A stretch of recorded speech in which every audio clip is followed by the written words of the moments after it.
Hello, everyone, and welcome to the Reign of Emrys here on Dork Tales. This is episode 23 out of our hopeful 24, and really excited to have you here. I'm Kelly. I'm the Dungeon Master. I use he and him pronouns, and I'm excited to be here tonight because, oh boy, tonight's going to be a busy one. I hope that you're all ready for some fun and ready for some action because I've got both of those things in store for both my players and for you. Without further ado, why don't I go ahead and pass this along and we hear who else is here tonight. Let's pass it in reverse circle formation and throw it down to Caitlin. Hello, I'm Caitlin. I'm super excited to be here.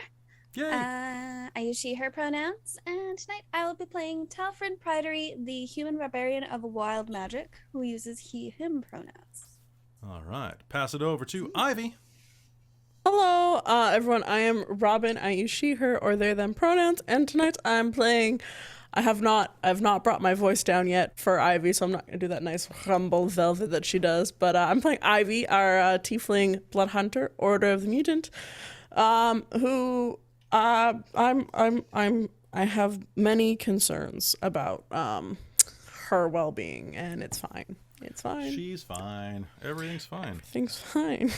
But I'm excited for game. I'm hyped. I was tired from work, but I had espresso, and I'm feeling that kick in now. So this should be a great game. Gotta go fast. All right. There we go. Now I'm one with you. All right. To Kat. Hey everyone, how's it going? My name's Katrina. I use she, her pronouns, and tonight I am playing our beautifully emotionally stable halfling artificer, Veritrix. She is an arterialist, and she also has a lovely little mechanical flying rabbit companion named Crux. Nice. All right. Passing it up to Amy. Hello, I am Amy. I use she, her, or they, them pronouns, and I will be playing Leiden and Merov, our ASMR cleric of the grave. All right, and then over to Claudette. Christine. Hi, I'm Christine, and I use she, her pronouns, and I will be playing Claudette Belmont, our lead singer wizard, who also uses she, her pronouns. Nice. And I've also had the Zoom juice tonight. The Zoom juice. While we're on Zoom. Do we just like squeeze it out of our laptops or something? Like, what is this? Freshly squeezed laptop. Don't try this at home. Yeah, normally you pack your laptop in rice if that's going to happen. Zoom. Hopefully it will also make me go zoom. Zoom.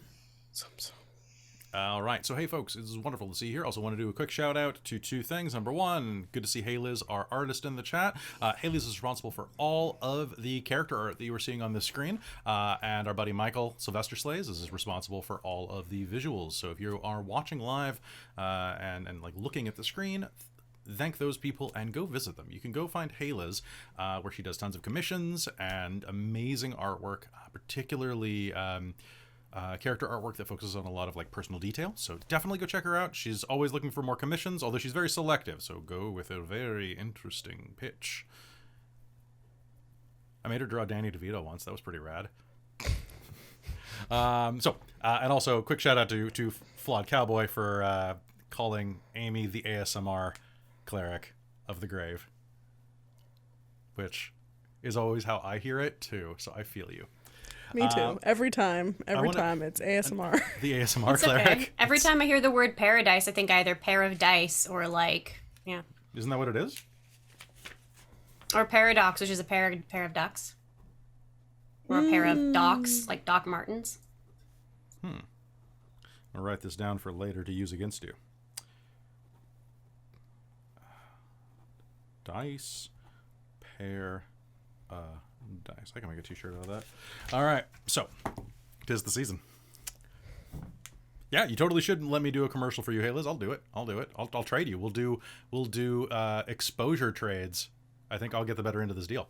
All right, so folks, without further ado, let's go ahead and start talking about the Reign of Emrys. So if you are tuning in for the first time from some of our other campaigns, Reign of Emrys is a pseudo, kind of like Renaissance Enlightenment-ish era D&D game that is set in our homebrew world in a country that uses magical technology in order to forge its way across the world and seize the rest of the known world under its thumb in sort of a magical totalitarian state, as you do. The characters are members of this empire who are starting to realize, well, who have kind of realized that their place is not quite as nice as they thought it was, or that it's really nice for them and not anyone else.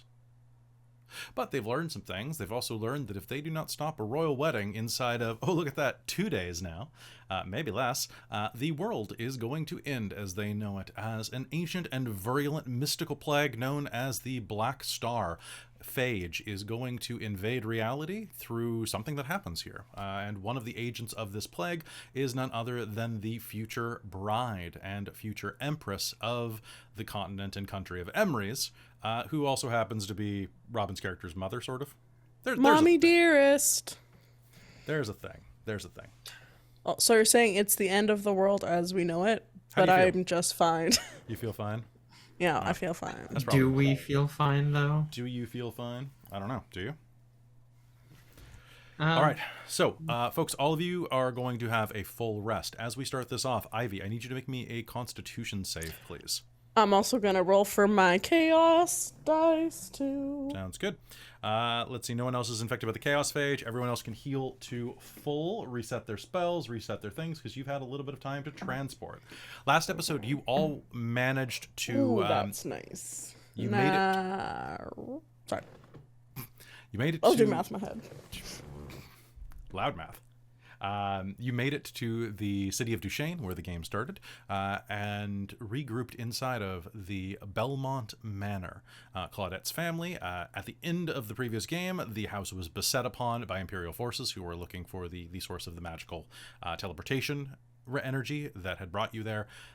What occurred after that was a car chase with lots of explosions, and then traipsing through the halfling district to go look for Vari's parents, at which point you found her mother and explained that you were going to try to reach the Crucible, a mystic energy forge and the source of much of the Empire's energy power, located just to the north here between the capital and Duchesne. Yeah, and that's where we ended last game. Robin, what'd you get on that roll? 21. Okay. All right. You are not any more dead this episode. Yay! That's why I was like doing math in my head. So like, oh, I rolled a 19. And then I had, 21. Cool. Oh, my neck finally cracked. That's because I rolled a 19. You're welcome. I think I rolled. Hold on. I'm going to roll for that. I rolled a 6. That feels like a 16 more than anything. 17. I got a +1 con mod. Probably. +1. Sounds about right. And we're going to start in about 10 seconds, just looking for my chart for all of our boys' weird wild magic bullshit. Where is it? Is it under W for wild magic? It is just wild magic table. Okay, cool. We won't need that chart much longer. Why? Who told you what I'm doing to Talfrin? Yeah, what are you trying to suggest there, Kat? I don't want this game to end. I mean, I assume there'll be other wild magic barbarians. It's not like Talfrin is the only wild magic barbarian there can that only exists. be one. That's Amy's Only next one. character. That's why they're saying that. They're Well, just gonna- maybe. Yoink. All right, so folks, it is now time for the Reign of Emrys.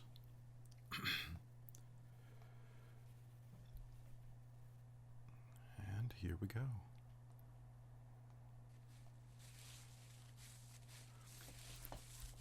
The sound of crunching leaves is only interrupted by the sound of birdsong overhead.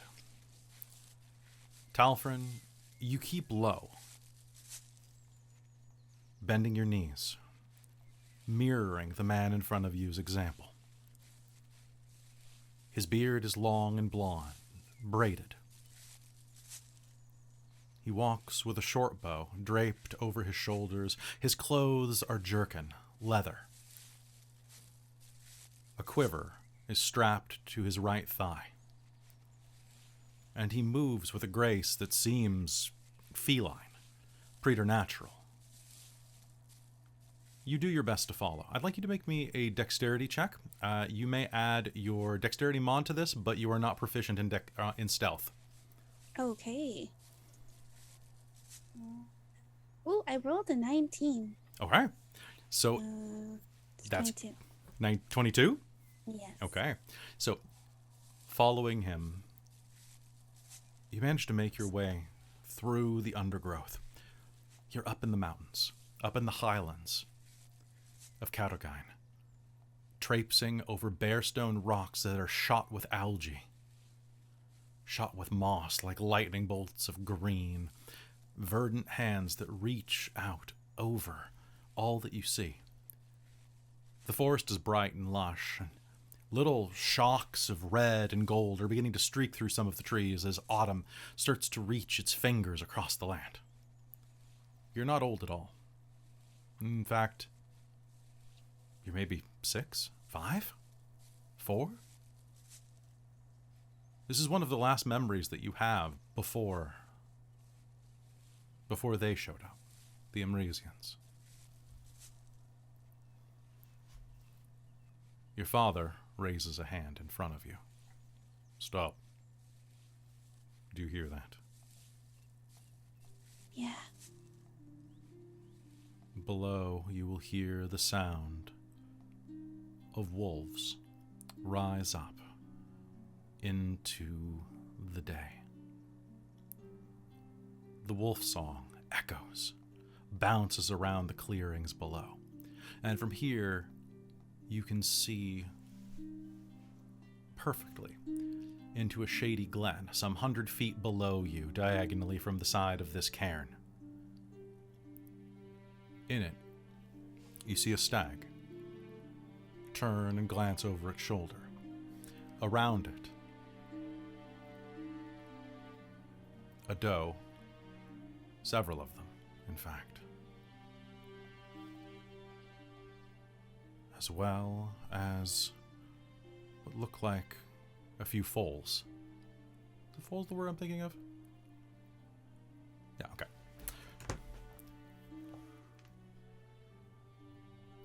Can you make me a perception roll? Okay. Natural 20. Natural. The dice like me tonight. From all around you, you can see... Badass kid. Sorry, fawns. Fawns, not foals. Thank you. Several fawns. All around the area, you can see that there are bits of gray streaking in, moving in a concentric circle, spiraling down toward that clearing. With that vision, you are going to be able to see the huge, hulking forms of 7 timber wolves circling down toward that dale. The deer notice. They notice before the clearing bursts and the first wolf runs in, hurling itself at one of the fawns, only to get the slam of an antler into the side of its shoulder. A little plug of blood erupts out into the air as the stag flips it onto its back, but by then the other wolves are rushing in. The deer break and begin running to the west. The stag spins in the circle, throws itself on its hind legs, and rears up, trying to catch as many of the wolves as it can with its hooves.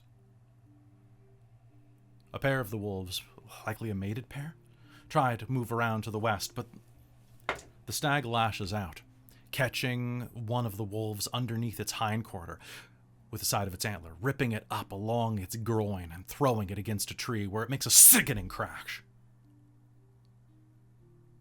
The other wolves circle and watch, and you can see at this point the stag can probably make it away. All it has to do is run to the east. There's an opening. But the stag doesn't do that.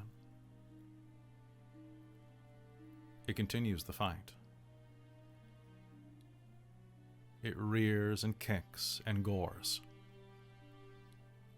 And it tries. But in the end, it falls. Or it falters. Do you do anything? Did you do anything? You have a short bow in your hand, as well as a few arrows. Or do you watch? He'd be watching for the most part, and then probably turn and look at his dad, and if his dad made any motion to, like, you know, anything, like, or something. Your father looks over at you, and you can see that above the leather, he's wearing a doeskin capelet. Well, capelet, more of a cloak than anything. Above his head, a pair of antlers juts up into the sky from the headdress. Aim at that one. I got it. Hold. Wait until it does the work for us. Now, make me an attack roll. All right. You will not add your proficiency. You know what? You may add 1 because you have been shooting before. So count your proficiency bonus as a +1, and you may use your dex still. I got a 10. You got a 10? The arrow whizzes by, spooking one of the wolves. They're going to notice you up on a rise, and a couple of the wolves are going to bay at each other and then begin trying to move their way around. They were here to hunt deer, not menfolk. Humans are too much work. One of them begins to lurch forward, catching the deer high in the thigh and pulling it down to the ground, beginning to devour it. Blood erupts out of the arterial spray, and your father... Shoot again. I'll get it this time. Shoot the stag. Don't let it ruin the meat with adrenaline. Not anymore. Put it out of its misery. Yes, Papa. Now, from this angle, it is prone, but I'm not going to give you disadvantage because you're shooting at a downward angle. So actually, from this, it is more or less still. So go ahead and make me a dex check. I'm going to give you a -2 to its armor class because of your vantage point. Okay. So do I do it and then I -2 from it? No, I'll take care of that. So just you're going to have an easier shot. Is all I mean. I rolled an 18. Okay. And then. Where do you shoot Got this. Whatever would be the quickest. Just... the I don't underside know what of the angle throat, right around here, or the head itself, like the eye. Probably the eye. Okay. Your arrow finds purchase inside of the beast's brain, and it goes limp, kicking a few times as its nervous system continues to die. The wolves begin gathering as much of it as they can, trying to pull it out of the clearing. But at that point, your father lets out a couple of hip, hip, and a few more arrows from the nearby clearing where other family members, your uncle, your cousin, fire a few more volleys into the pack. One wolf falls and the rest turn and run.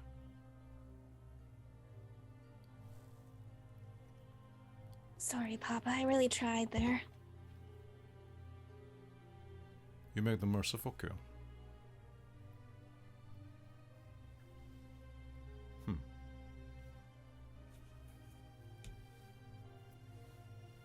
He looks down at the scene of carnage some 100 feet beneath you. What do you see? I see a deer that was against all odds trying to protect its troop, giving them time. He could have run, but he wanted to make sure that he gave them as much time as possible to get away.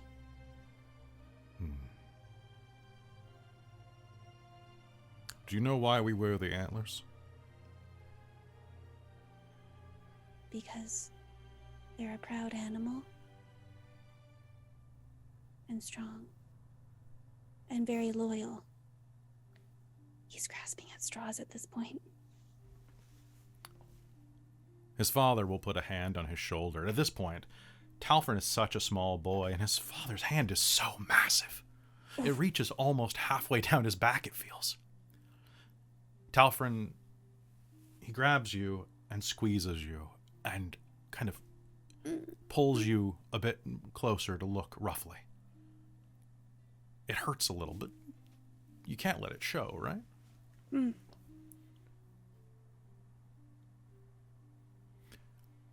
Love makes us strong. But sacrifice makes us noble. Below, Yes, Papa. in the clearing, you see your uncle approach the stag, bury his hunting knife into the beast's chest, and pull out its heart. It throbs once,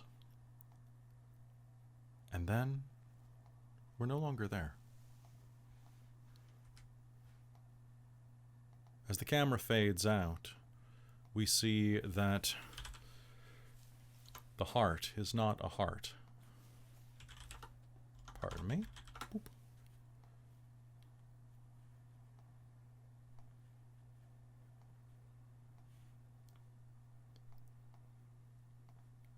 As we fade out from the heart,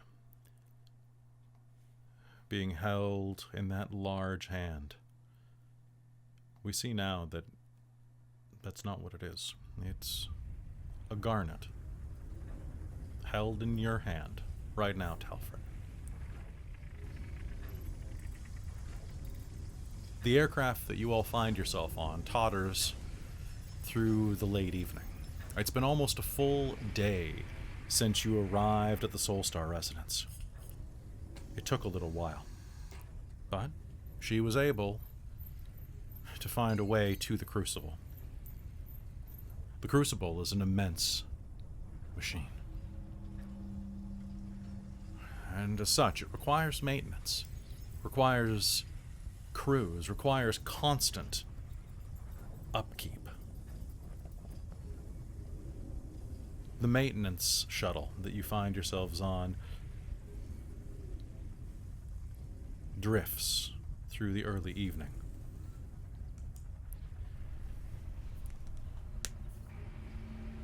You see that Mrs. Soulstar is manning the controls, getting the correct clearance codes to land at the Crucible. She warned you all. This would be dangerous. You best know what you're doing. I can get you in, but I'm not certain I can get anyone out. What is Talfrin doing as he's kind of sitting in the back? This kind of all around you, you're seeing that this is basically a cargo shuttle meant to carry maintenance workers. You can hear the sound of propellers outside that are kind of acting almost like a hover cart. Kind of just like you're moving through the sky at a slow pace above Duchesne, north of Duchesne. And in the distance, if you looked out the window, you could see that, well, the inner bay is glowing a bright golden orange in the distance as the sun begins to set. All around you are various containers full of supplies, empty battery cores, general just equipment. There's enough room for everybody to sit and kind of hunker down among the boxes, as well as some boxes that have been hollowed out to hide inside of if need to be. What are you doing, Talfrin? With that, he was probably just trying to figure out what to say to what exactly he wants to do, how exactly he wants the meeting to go. I mean, it's not going to go the way he plans, but at least a little bit of a something is better than nothing.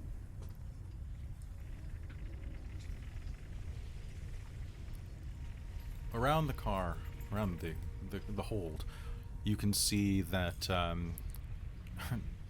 your old friend Dork, of all people, is here with you at the end of things, sitting not 10 feet away, but almost like he's in an entirely different world. He has a woman sitting next to him, and the two are paying very little attention to anything else. Claudette and Leiden, likewise, are sitting chatting, Claudette going through her spells, Leiden perhaps preparing some prayers, and Very sitting in the front, looking out, maybe talking with her mother. Yeah, probably. Is there anything else that you're all doing?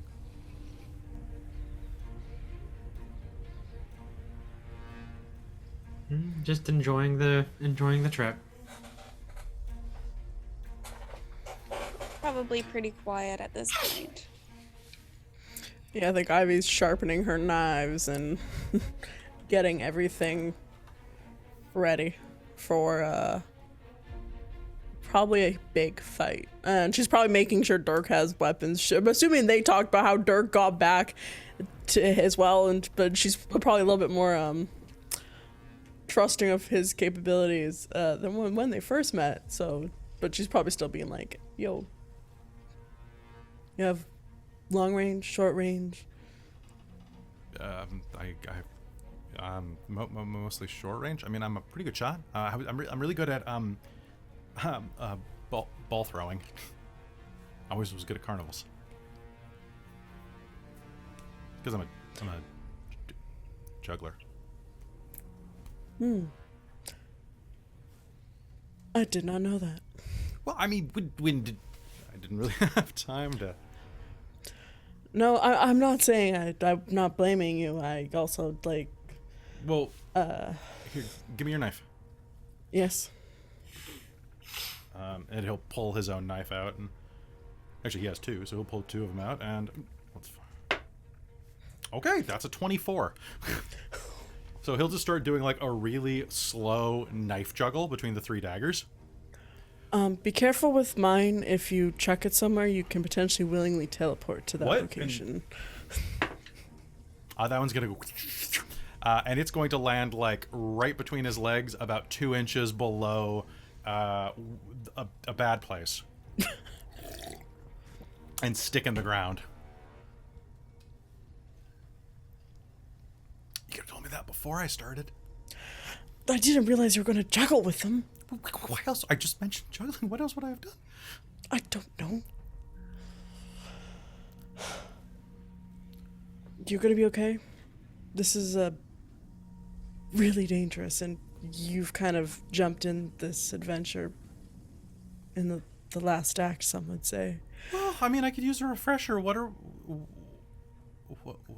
What's the plan again? We're here to stop the world from ending. Yeah, I caught that. I meant specifically. No, that's We're the going to plan. start a riot. Yeah. In the prison. But how? And with that, we're going to kind of cut back to the night before. Amy, you have your hand up. What's up? Oh, I was just going to say that while we're preparing, I'm casting Death Ward on myself and Claudette. Sounds good. Yeah. So that's not concentration, right? Nope, it just lasts for 8 hours. Oh, nice. That's really good. All right, so that will do. Let's see. Okay. So, earlier, the night before, as you were speaking inside of Very's mother's place, you were going through a number of options for what to do. The Crucible is an immense machine. It is, well, for one, it's a pit. A huge cylindrical pit, much like a lithium mine, burrowed into the ground. Above it is the Collector.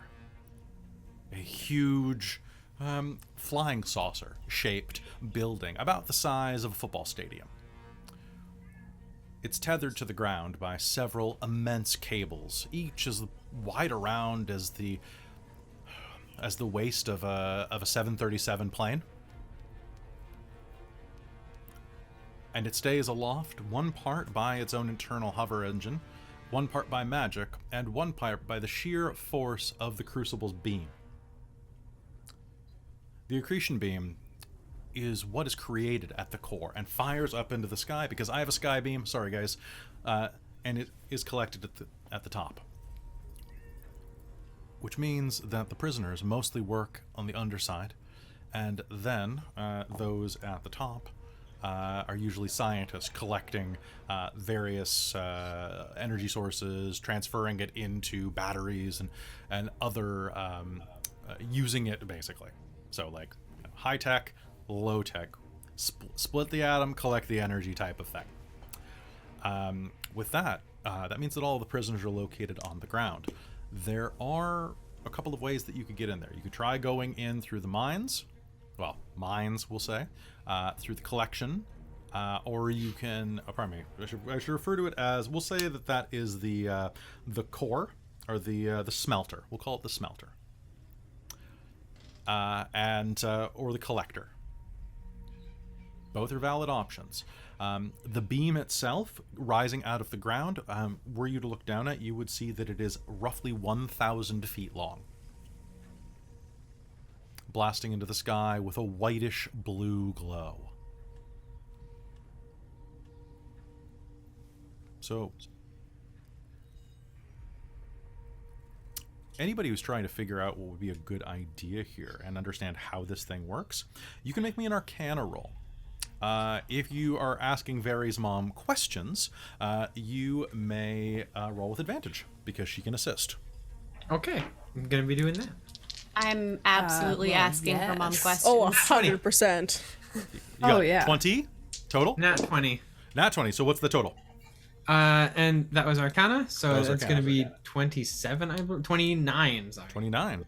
Also, someone in YouTube decried the fact that you keep forgetting to use your Artificer bonus to, like, up your... Because there's an Artificer special ability that you keep forgetting about. Which? The Flash of Insight, I believe. Apparently it would have saved your butt in a previous episode.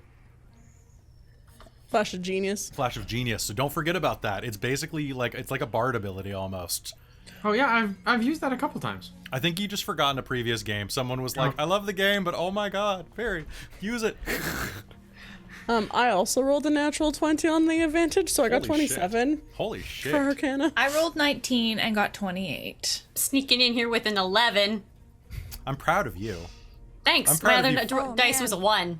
Maybe So- I'll actually calculate by 3, because I have -2 to Arcana. I'm proudest of you, Talfrin. Thank you. Talfrin, you don't care how it works. You know you're just gonna hit it with a stick.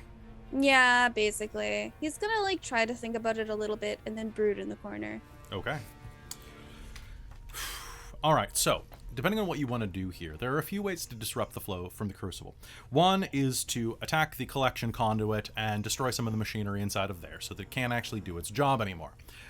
Potentially, since it is a closed circuit, in theory, if the safety protocols work, there will not be a... think of it like a steam engine. In theory, the flow, the beam should shut off if the collection... the collection area is damaged. If it doesn't, think of it like a steam engine. What happens when you shut all of the pressure valves? It will eventually explode because this beam is rough, guys. By the way, you will hopefully not have to encounter it directly. You probably will. So you're saying don't jump in the beam. You only have to survive it for 2 rounds because you'll fall 1,000 feet in 2 rounds. That's true. Honestly, Talfrin could survive that fall if he's enraged at the time.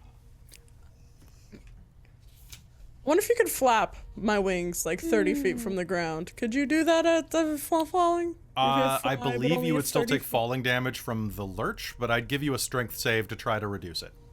Huh, interesting. But yeah, they don't really give rules for diving, but Yeah. I'd be willing to work something out. Okay, another is you could destroy the smelter beneath. You could also kill everybody. I wrote that down as an option because this is D&D and that's the way some people think. I have a question, Kelly. Yes, please. Because this would cross Vary's mind. Can we crash the collector down on the mine? See under kill everyone. So that would Yes, kill 'cause that would hundreds of kill. slaves as well. But to do Say we got the slaves out.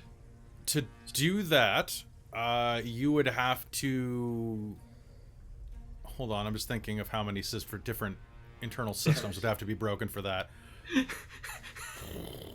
Because of course that's where Vary's mind goes.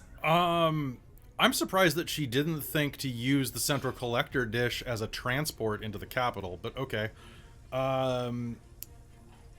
Because it's a flying saucer.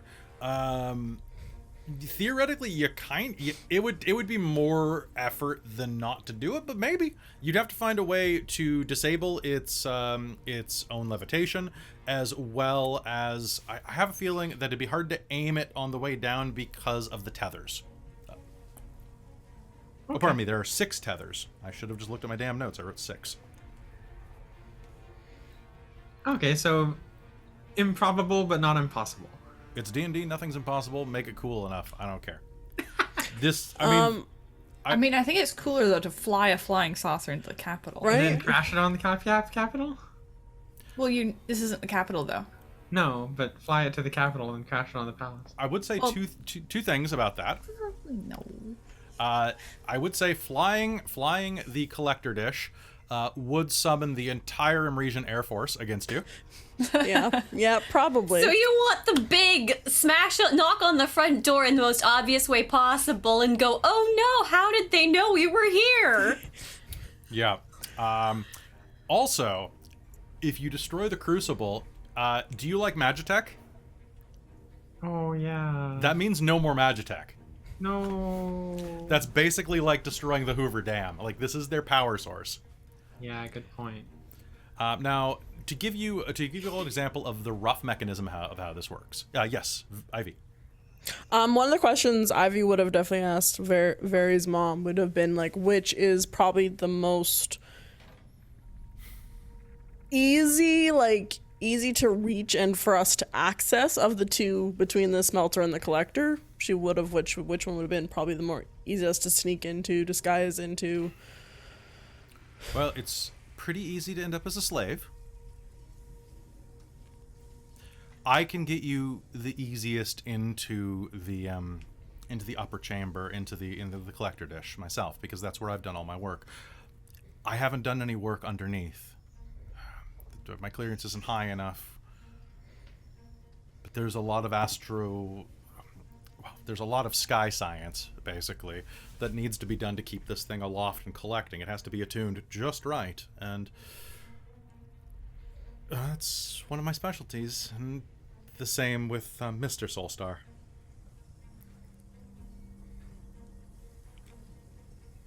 I can get you into the collector dish. If you want to get into the actual smelter itself, I can let you off nearby and you can try to sneak in. Is there any sort of magical teleportation circles between the upper and lower? You feel like there must be for high level clearance folk to get around. There is something like that. There are also quite a few sentinels that'll take you up and down, as well as various elevators. There's something called the Kessel Ring that will ride up and down along the light shaft. It's pretty quick. Can transport about 24 people. It takes about a minute, the full distance, to safely go from the top to the bottom. Right beside the big scary beam. Okay. Well, it uses it as a propulsion system. It's actually very fascinating. The way that it works basically is that kind of like a magnet.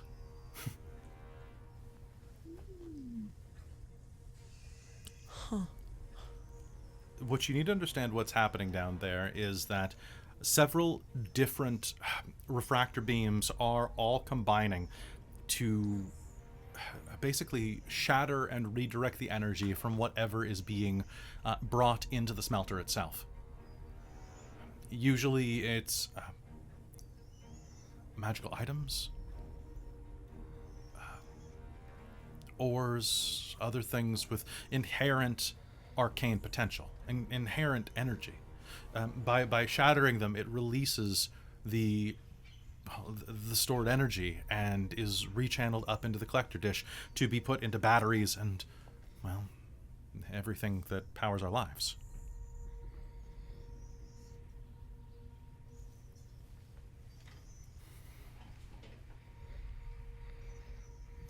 Well, I think if it's the easiest way for you to get us into the collector dish, we go there and make our way from there, try and disable it, stop the flow, and then beam down to the surface to talk to the prisoners. That's what I'm understanding too.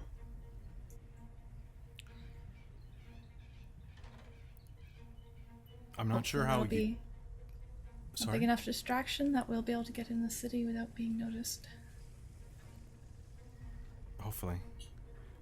This is going to be very dangerous. Yeah. You should beware. Everyone that I know who has work down there makes a point to wear protective shielding. The, prisoners, she says after catching herself and looking at Talfrin. The prisoners... They aren't awarded this. The destruction of the magical items and the rechanneling of the energy into the Crucible beam doesn't... It's not a perfect closed system. There's bleed out. A little bit of whatever is destroyed makes its way through the lower facility in waves. That's why it's buried so deep in the ground, so that it doesn't reach any of the groundwater or anyone deemed necessary.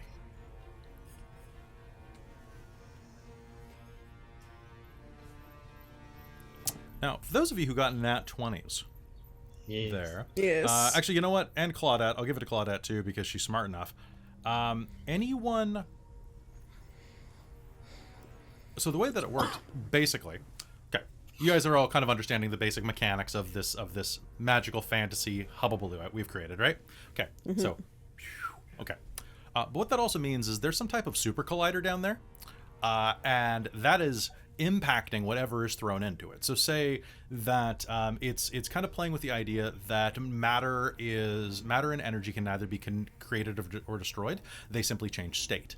However, what she's saying is this is an imperfect circle. So in taking a piece of matter, say that I have a magic coffee cup, and I put my magic coffee mug in the center of the collider, and it is smelt. It is destroyed. Its energy is recollected and fired up for collection.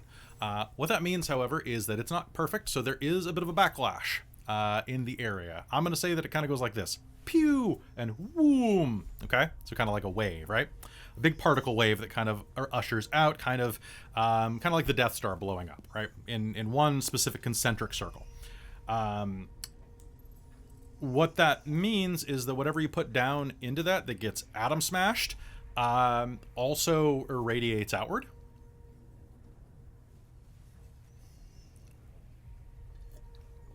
So in theory, everybody would have part of, like, you know, the magic of my mug kind of splashed into them and probably take a bunch of force damage and some radiation damage. But they'd also get mugged. Maybe the mug was the wrong choice to say. But so, like makes like. I hope that makes any sense at all. I think so. Okay. If you have any questions about that later, I've fed you a plot nugget. You may choose to use this plot nugget later. Great. Yes. Well, besides that, I can get you into the top and you can figure it out from there. Is there anything else you need to do? Anything else you need to prepare for? This will take most of the day tomorrow. Leiden. What are you going to do? Leiden's gonna do some sending. All right, what are you going to do? For our rest. She's going to first contact Zeet. Now that we have our general plan. General plan. And also we'll try and reach out to the pirate captain afterwards, because I think I've got a couple spell slots left. Reaching out to Dirge? Nice. Okay, so let's talk to Zeet. So reaching out to Zeet, using sending. Yeah. This is 25 words or less, if I'm not mistaken, right? Yes. So before I do that, I want to touch base with the party and just quickly get an idea of what the hell am I telling him? Am I telling him to meet us at the capital? Am I asking him to come and help us retrieve slaves from the Crucible? What exactly am I telling him? Well, depending on where he is, we have to be careful what's said. Because if they can intercept a sending in the capital, we don't necessarily want to be saying anything too blatant. Trying, stop, end, world. Meet at palace with backup. I mean, if he's in the capital, though, that basically tells him that we're coming to the capital to, like, attack the palace. Yeah. I mean, you might have to risk it. I think that's, we'll have to risk it anyway. I think we're gonna have to. We just have a short time frame. So am I telling him anything about the Crucible? Am I gonna hint that, or am I just gonna say? Well, that's 9, what I said. Yeah. So you could say, gonna cause distraction. I don't know. Because I'm thinking like big distraction, Crucible, save slaves. Followed by like Meet us at. Bring help. Help, stop royal wedding, save world. Bring forces. Bring help. Need date for wedding or something. I don't know. If there's space for something tongue in cheek. Oh, we should also tell him like by like a daytime. Like we should give him a day Window? Like a window, or like we should be like need to stop by this date. Yeah. You know. Insert remaining days we have left here. Yeah. T Just so he minus knows. 2 days. Yeah, To so he knows, end. he doesn't have 3 days to come save us. Zeke, you're late. Well, you didn't tell me when to show up. Yep. Well, isn't the Imperial wedding already set? Yes. Okay. So, he already knows when that is. There's Okay, a good that's chance fair. that he probably will. Yeah. Okay, good. Why tell him anything about Crucible? Yeah, so that's what I was wondering, is did we want anything to do with the Crucible to help get any but people out of it if things are going wrong, or do we just want him to come but if straight we to the royal Send it capital? to him in advance, Yeah. and there's a chance that it will get intercepted. Do we really want to immediately already have the army waiting for us? I mean, why Yeah, don't you just that's say, what I was thinking. why don't you just say, hey, I'll meet you at the wedding? Yeah. End of world, help out, royal wedding, Yeah. or something. Bring men. And Yeah, I women. think the question Bring was, do people. we want him to help us with this mission as well? Yeah, that's what I'm mean, saying. at Because this if we're point, not, though- then I'm not going to worry about it, and I'll just go We're straight already to... almost there. Yeah. At this point, though, he doesn't know us. This is the day before, so you got time. Yeah, this is the night before when we're preparing our plan. I mean, he Well, we knows met twice, Barry. right? He knows, He knows Ivy. Ivy. And he met us in Yeah. the town. He roughly met you, though, in a 5-minute encounter. We went drinking with him at the pub afterwards. Yeah. While you guys were talking Best with the friends. mages. Yeah, Very and Ivy have, and Very spent a couple days on the train with him too. Yeah. Right, if you think he's gonna just drop everything and run into an insurrection rebellion with you. He seems like the type. I mean, if he doesn't answer and doesn't show up, we'll just I'm not plan saying for... We could do it, but don't treat him like we already went through the hell of the future with him. Exactly. Like, he hasn't been through that, he probably doesn't remember. Why don't you address him as your highness?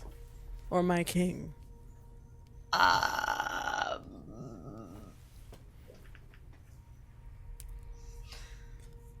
Leiden's not an elf. I'm really not an elf. This is harder than I thought. Your lordship. Anything to hint that we might know something about him? Or King of elves? Yes. King of Elves, met you in future, Trying save world. trying... Yeah. Trying, save, world. Bring forces to royal wedding. Yeah, bring forces to royal wedding. I think I'm at 15. Yeah, you are. Yeah. Yep. Wedding.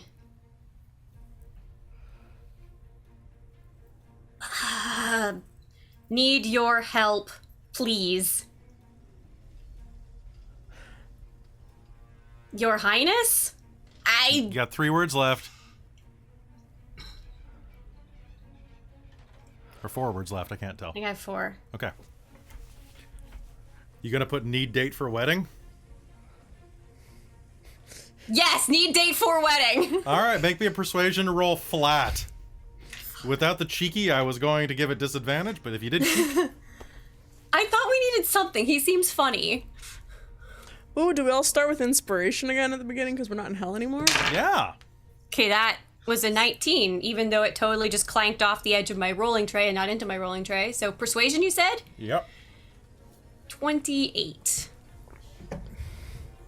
There's no response for a good solid minute of silence as the camera just goes back and forth between everyone's faces. And then you'll hear...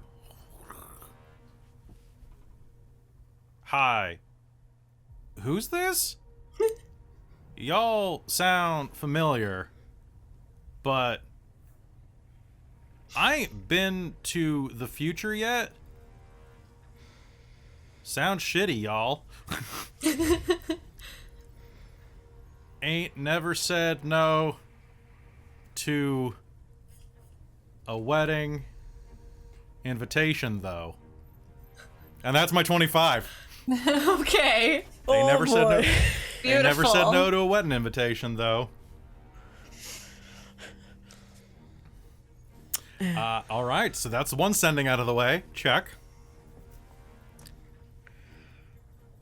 Okay. Now, I want to send one to the pirate and have them see if I can convince them to help with the rescued slaves and with the Crucible, specifically. Okay. I feel they may be more interested in that. Okay. Wanna fuck over Emrys? Basically, committing treason, help me, help save slaves. Oh, it's not treason yet. She's not Empress. She's just my cousin, who's a bitch. We're blowing, we're freeing slaves from the Crucible. That's treason. Yes. Haven't committed it yet. I Not said yet. committing. That's a good point. Well, not necessarily, because the future king might not care. But then we have to get a pardon after we commit treason. It's easier to ask Potentially committing forgiveness treason. than ask permission. Yeah. So We are saving That's how I live my Emrys life. from a dastardly plot. That is not treason. Overthrowing government. We're not overthrowing the government, though. Replacing government. Even that, we're not doing that. We're just preventing my bitch of a cousin from getting her hands on the government. Yeah. We need a Not part of fun the way government yet. to tell a pirate to meet us to do something. You do that by using fun words like overthrow, take over, or treason. Yes, but then you don't get rid of them. And they literally do those things. How about freeing slaves? Come to Crucible. It's Leadin and the party you save. Might want to say it's us. she knows who sends it. Evil people are trying to take over the government of Emrys, who will make it way worse. Why? Well, Help us prevent it? can I do an insight roll to figure out what I think will actually be persuasive to this person? Even a little bit, even with disadvantage. You may. Do it with disadvantage because you've literally met her once. Yeah, but mean, she she was seemed pretty like she really wanted to get rid Clear of on her views. Yeah, Here we go. and she Do it. kind of helped us. So Don't forget you have inspiration. You can cancel that disadvantage if you want. but I'd I say- already rolled it. So disadvantage. Oh no. So, thanks. So you said I said insight. So this is 11. what was your high number? Random Equinox just bought you something good happens. Oh, my high number was would be a 23. Don't listen to Very. There is nothing better than telling an armed militaristic force that you're going to do a coup and then not actually do a coup. Yeah, I'm not doing that. Hey, join us. We're gonna go to the mall. It's like that time a bunch of like when I was my first year of university, some people at the local LARP were like, "Oh, hey, you want to hang out today and grab some food?" And I'm like, "Yeah, okay, sure." And then they picked me up and I got in the car and they started driving. They're like, "Cool, right after we move." Ooh. Yeah. What We weren't the friends after that day. Wow. Wow. See, So the way that's what Leon's the leading pirates on would feel this like, I think. Yeah. is saying, because I thought it was that they really didn't like Emrys nobles. They liked slaves. So I thought maybe if they came and helped with the situation at the Crucible I think that and might get be, the slaves out Yeah. hey, and one help of- relocate them. I think leaning on the freedom angle is Yeah. probably a good one. Yeah. So We can always try and explain that we know like they're going to try and make the government worse, and we're trying to prevent that by preventing my bitch of a cousin from sinking her claws in the government. yeah, if they have time after, maybe they could help us with this other thing. If you Or are they can just keep booked. rampaging pressure. around the Crucible, making lots of noise, Yeah. Yeah. They can be our and lead them on a distraction. fancy chase. My Hey, one of- focus here with these ones is the help get people out because there's gonna be Want to swarms break of the slaves out of the Crucible? yeah. Yeah. Yeah. Yeah. maybe that's really, I think, maybe all you have seize to say. military tech. Yeah. Yeah. Yeah. Potentially, question Okay. So leaning in so this is still committing treason because we are stealing from the government and breaking into their military stuff and Oh, releasing yeah. secrets. It's reverse taxation. Yeah. So anyway, committing treason, freeing slaves at Crucible, need help. You can have whatever you can Take find. what you want, Yeah. please. Doing now. Doing now. And besides, I think we want to change the energy source anyways from what's under the Crucible to Yeah. other And options. then I think the last couple things she wants to say is something along the lines of is the time, which is going to be in the morning.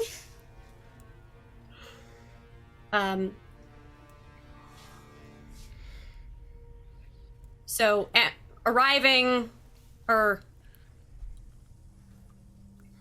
operation starts at dawn or something like that, if we know what time. It's dusk. Dusk. It would Or be at around dusk, yeah. Operation starts at dusk. Very noisy.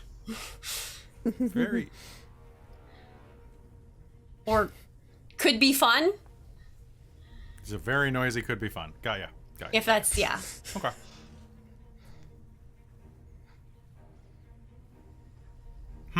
You'll hear a respond in your head. A very, very metallic.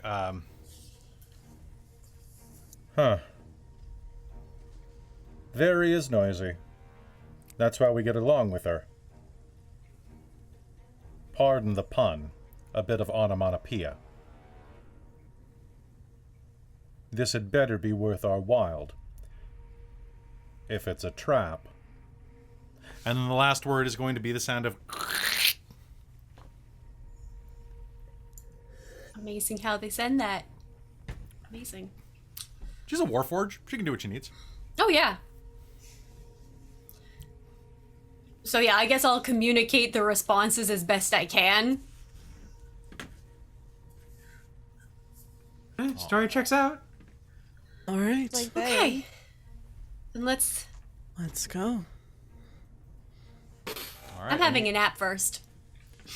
Any other sendings?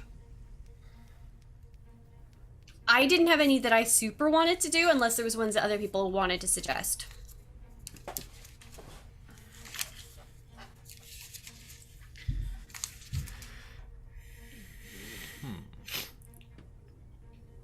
Unless, so I'm open to suggestions.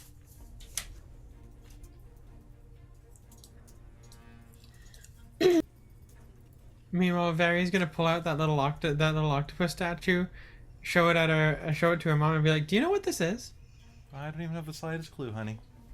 Okay. Well, I found it at the Belmont residence. They gave it to me. and it's cute, but I don't know what it does. And they just kind of looked at it funny, so I'm assuming it does something interesting. Claudette, do you have sending? Okay. Not prepared. Sorry. No, I didn't focus on that. I was focusing on Yeah, she has no idea. things like Dispel Magic and Counterspell and Right. Feather Fall and... That When is a very good we wake spell to up- have. Do you want to do a sending to the Crown Prince? You're the one who knows him.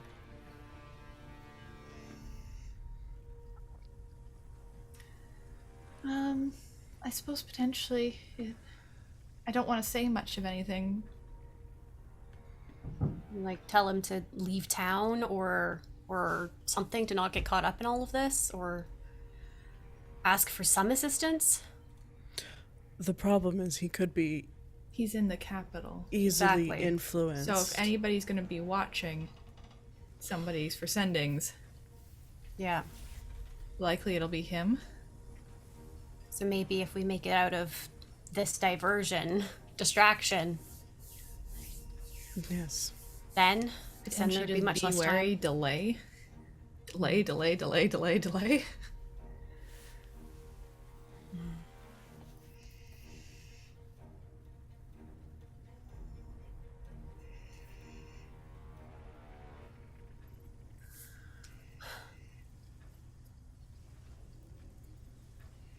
So what's the plan?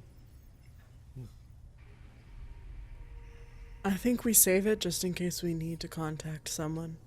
If you have extra slots for sending, I feel we should save it just in case things go sideways. In the meantime, why don't we go to sleep? And then, tomorrow, let's go storm the Crucible. Fun. I ever thought I would do, but yes. Doesn't that sound like a good time? Sounds terrifying, it sounds terrifying. It sounds Yes. very life-threatening. Oh, absolutely. So do you all go to sleep? Sleep time. think so. Yeah. Hey, Very, can you make me a wisdom save with disadvantage? Yeah.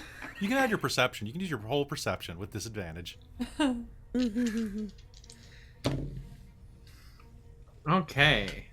Do plus perception? Yes. Okay, so that is going to be 15, and I'm going to use my Flash of Genius on that. To Can you use that add- if you're not awake? Oh, it's a reaction. So no, you can't. I don't think. All right, I'm not going to allow it. So, Yeah, so 15. 15. Okay. You are going to wake up feeling the corners of your mouth stretching uncomfortably. And as you wake up, you have a full-sized octopus crawling down your throat. You can't scream. The octopus can hear you.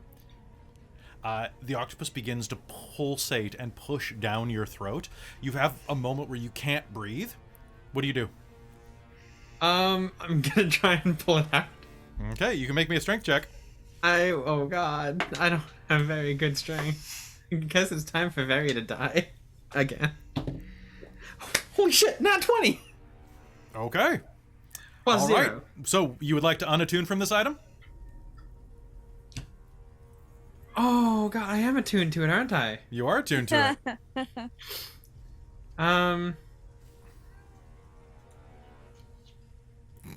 She's really curious about this thing. Oh fuck, Mickey, stop. Why is Mickey in your room? Well, he's not. He's just pawing at the door because he's hungry. Can I make an insight check on reaction to what's happening? I'm gonna say no, Okay. because I don't think there's any way that your insightful mind would go, this is a good thing. That's accurate. But I'll let you do a very check. Roll me a d20 and tell me what you get. Okay, let's do a varied. Go. Add a 9 to this for being level 9 crazy. Dirty 20, actually. Okay, so I that's rolled an 11. Okay, so you rolled a 20 on your unhinged. Yeah. You gonna hold on to a tentacle and let it, like, try? Yeah, let's see what it does. Okay. It is going to kind of, like, scurry a bit further down and kind of settle at the base of your throat, like right underneath where your chest swells out again. And is just going to kind of dissolve into your flesh. Like, you feel a pressure, like you swallowed a little too thickly, or like you're a little congested.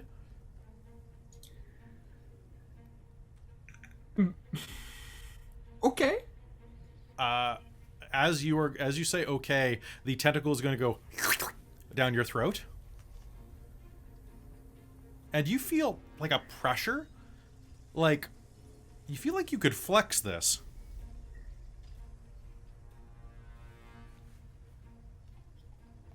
Huh. Okay. Can I? Do you want to try? Yes. Yeah. That's. Yeah. I'm gonna try. Sure. What are you aiming at? You're in your old bedroom. Oh god. There's a trophy, or there's a statue of your favorite wyvern ball player on the desk over there. All right. Sounds good. Cool. Make me an attack roll, please.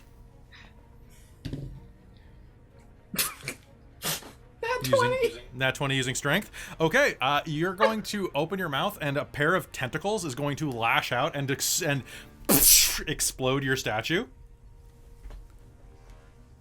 Very, as a bonus action, you may now, when grappling a creature, you may use your bonus action to lash out at your target with forceful tentacles that lurch from inside of your mouth. While grappling, you may do 2d6 bludgeoning damage, and it uses your strength modifier for its attack and damage rolls. You are considered proficient with your mouth tentacles. And I'm going to roll to see who is sleeping in your room. One sec. Claudette and Leiden are both sleeping in your room on the floor when this happens. Suddenly there is an explosion. And you are going to see very kind of going, like, sucking tentacles back down her throat with kind of a spaghetti noise.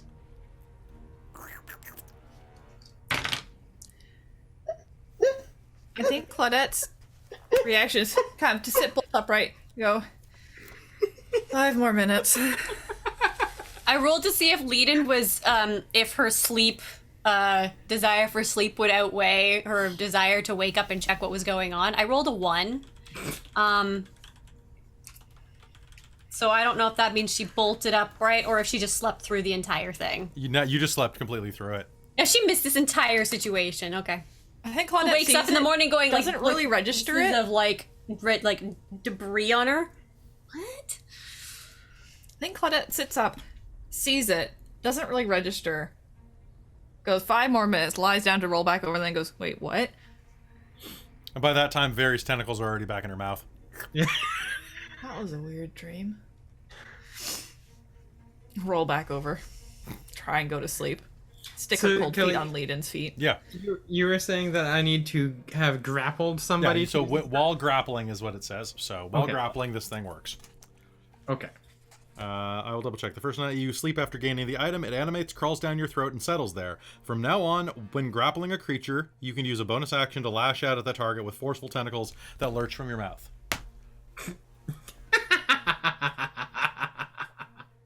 So basically, they're not that long. Like, it's not like you can't Spider-Man around with them. Although now that I've said it, I kind of want a halfling to Spider-Man around with mouth tentacles. I'm not gonna lie. I mean, I may be asking for an offer at some point here. I would also allow you to make bluff checks against Illithids. I'm one of you. You get advantage to make out with one. Fair enough. With psychic, they know exactly what you want. That's true. This is terrifying. All of this is terrifying, and she rolled it randomly, so hey, there we go. It could have been something nice. God, I really do want calamari. And with that, you turned in for the night. You all prepared your spells. And we find ourselves back aboard the shuttle. We're coming in close. It's right there, she says, pointing out the front windshield of the shuttle. Following Karina's finger, you can see the fog break. And behind it, that beam of blue-white light pierces the heavens and the collector dish.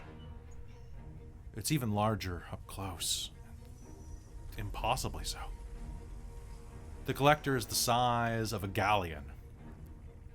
Several of them strapped to each other. It's immense.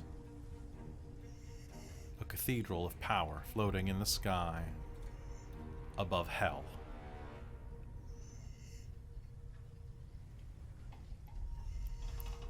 The front of the transport shuttle crackles slightly as the sending stone built into the front chassis, or into the dashboard, crackles.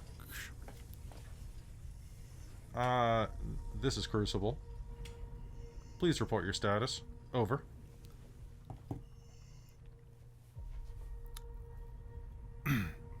This is Mechanic Shuttle Duras. Here inbound to do scheduled repairs. Karina Soulstar.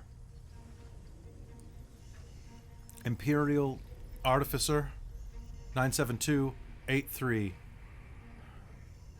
Gamma Omicron.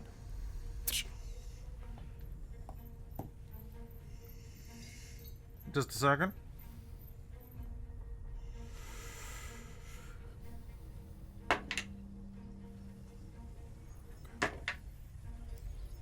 Quick question, Kelly. Yes.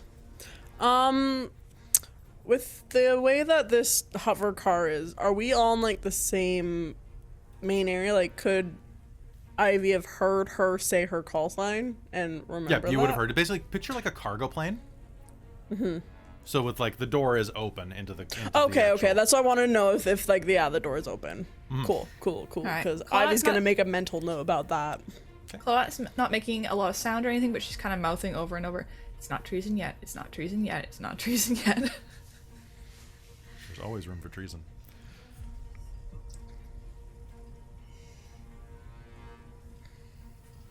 Duras, you're cleared for landing. We weren't expecting you quite this soon, but you got the notification about the broken coffee machine? Of course, sir. We always get every work order in promptly. Anything else that's broken, just let us know as well. We're happy to work on it. You're open for landing. Bring it in. Bay 6. Well, this is it. Any last prayers? We don't have enough time for all of those. You fix coffee machines, aren't you? Like, aren't you better than that? I do great work with an espresso machine. I'd I love will to try admit- it sometime. Yeah, I should have had the coffee instead of the tea yesterday. That was foolish. I betrayed my one true love. Oh, there'll be someone for you out there, I'm sure, Leiden. Not just coffee. You know what? Let's just. This is fine. Hey, Tal. Dirk leans forward and smacks you on the boot. Hey, Yes. you okay, bud? You're Yeah. just a little. Come on, this is. Are you just excited? I can't even contain my excitement right now. I'm very, yes, absolutely. Dude, this is exactly what I always talked about. You like striding in like big damn hero. Hell yeah. Let's do it. Some type of like knight in shining armor, man. Like you did it, man. Like you're. Without the shining armor part, but Oh, I mean, you know, you're pretty pale. Maybe we can get some oil or something. yeah, work on that. At least I got this big ass sword. Yeah. Half the sword he got from Seriously. I mean, I don't know, man. You've got the noble bearing all about you. You too. Nah. Thank you. But Thank you. it's been fun. Yeah. I hope we don't die. Yeah. Me too, bud. Yeah. We'll have more adventures. I hope so. Oh yeah. Oh yeah. With that, you pull into base 6. And I think that's a good place for us to take our washroom break. Folks, we'll be right back. Don't go anywhere, and we'll see you shortly.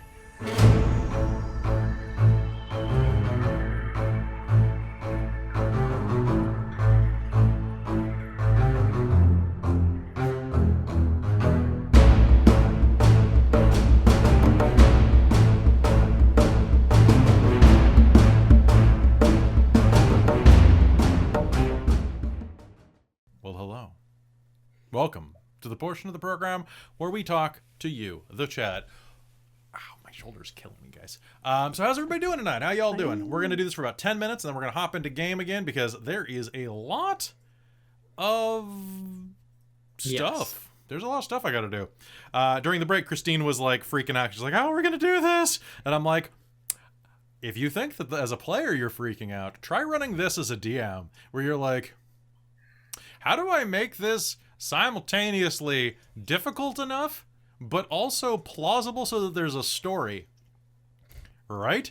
Where it's like, because I don't know about you, some of you out in the gaming sphere, and some of you around this game, some of you may have played with the type of DMs that I've played under in the past, where it's like, oh, you can't do that. Well, what if I have this ingenious plan? Oh, they would have thought their way around that. Okay, well, what if I have a ladder? You know, like that's the kind of like thinking you. Like, because a lot of times I've played under DMs who just like will just flat out veto ideas. Like, oh, you can't do this. It's like, well, I want to usurp the king and become the new king. Well, you can't do that. Well, why? I have a claim to the throne. Well, yeah, but you can't because they would have thought it's the they would have. I'm like, well, yeah, but did they? Like, I think that a lot of DMs don't assume that like NPCs have off days and like Don't let sort of weird idea of omniscience, kind of like that like, everyone would know everything. They metagame. There's human error.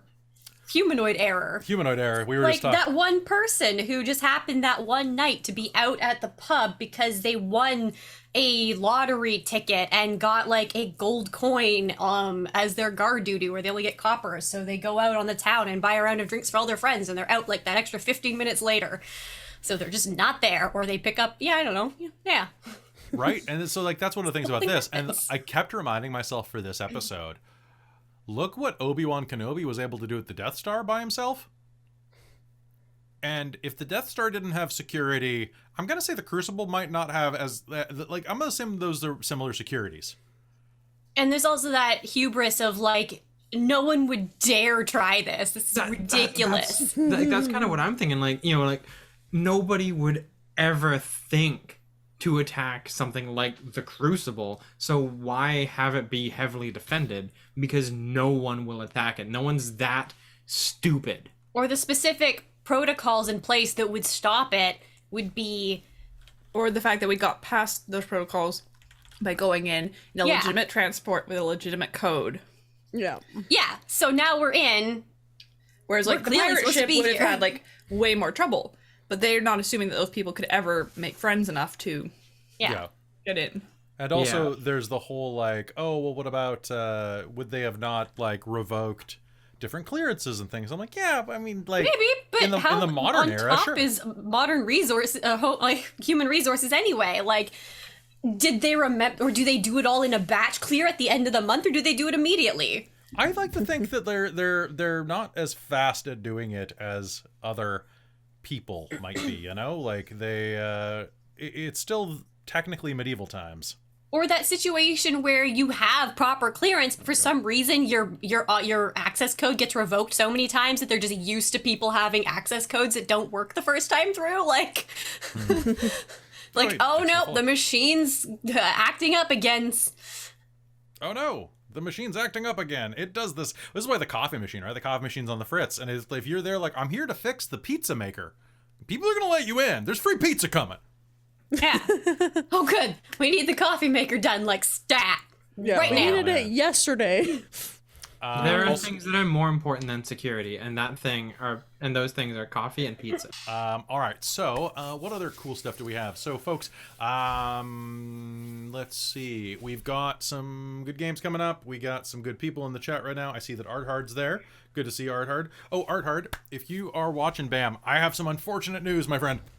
In January, we are starting a new like micro campaign of like 10, 12 episodes long, and the only night we can do it is on Tuesdays. But what this means is we can raid you.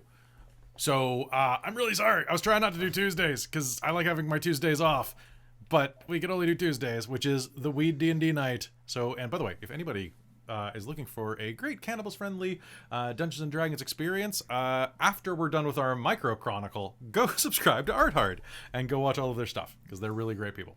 Or go seriously. If XLR is going to be a weird campaign, might not be your thing. Might be, might not be. All right. So, any last things before we hop back in? It was not a cannibal-friendly D&D. I misheard it. I also too. misheard that. Yeah. I actually heard cannabis. That's what There they you go. there. Cat can hear. Yeah. Cat can hear. I You can't. can't. Apparently not. I heard Alright. cannabis. Oh, I need to order my ears for my new character. Are you not going to I take? thought you were gonna say something else. Are you? I was thinking about cannibals. I'm gonna order a pair that I really like and see if they come in on time. If they don't, then I'm gonna need a back. Then I'll need a backup pair. Well, fine. Just use mine as a backup. I need to figure out my costume for that game. Everybody needs to figure out everything. I just sent Krista a message about that because I was like, shit, I have to do a DM outfit, but I have to have one that I may do a hood and a cowl. I don't know. Oh, I should have. I forgot what I need and. What? Oh, just going to Krista for costume stuff. I'm like, true. That's literally her position on the production team. So I know, but I should have thought about that and gotten in before you. I literally asked for something that will take her like 10 minutes to sew. Okay. So it's like 2 pieces of fabric, and then like a flap and a toggle. Like that's literally all I need. You got us a finale on Tuesday. Everybody go watch Arthard's finale on Tuesday. I will definitely try to be there. I might be out at a movie because it's cheap movie night, but also Arthard night. I'm very torn, and I can't like Twitch's auto hosting is broken right now, so it's really difficult to yeah, it's really difficult. I hate not being able to just set my friends on auto host. Anyway, folks, it is time to head back into the Reign of Emrys after only 12 minutes. I'm gonna say 11 minutes just to give myself the benefit of the doubt there. All right, everybody, let's switch our backgrounds to the inside. That is frustrating that it's not auto hosting because yeah, mine should be auto hosting Dork Tales right now. Yeah, so they turned off auto hosting because of the hate raids, or they tweaked it in a way where it doesn't really work anymore. If anybody knows the workaround, I haven't had a chance to really go through it and see how to fix it, but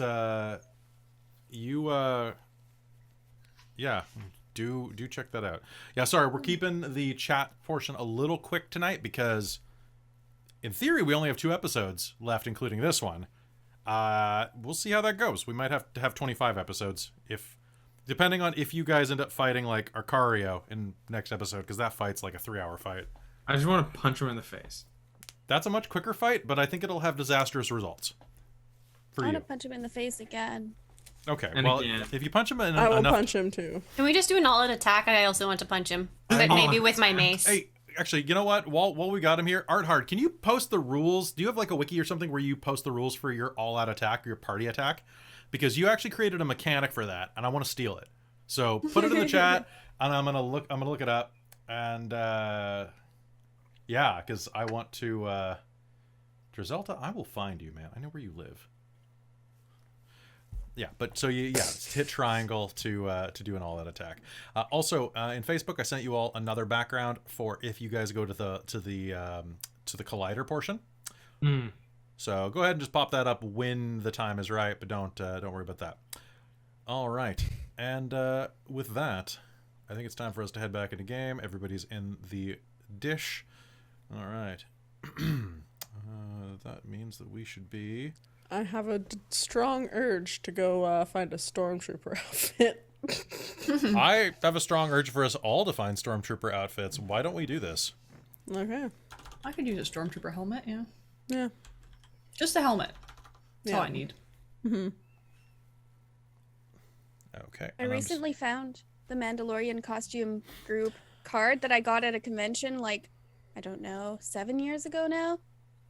They still exist, which is awesome. Yeah. Yeah. Pretty cool. Yeah. The docking takes no time at all. And before you know it, you find yourselves walking through the hallways of the collection dish. Each of you has been given a set of coveralls to cover your outfit. They'll help you blend in with the maintenance crew. What do you do? It's a giant circle. Picture the Space Needle. For those of you who have been up in the Seattle Space Needle, and the way that it kind of circles around that central conduit. Picture two giant rings, a slightly larger one and then a central one. The central one being much tighter and more or less kind of like a control center. The outside is where there's various crew quarters, various bays, and places for shipments to be unloaded. Because here you will see, as you are walking through, a number of immense cargo ships.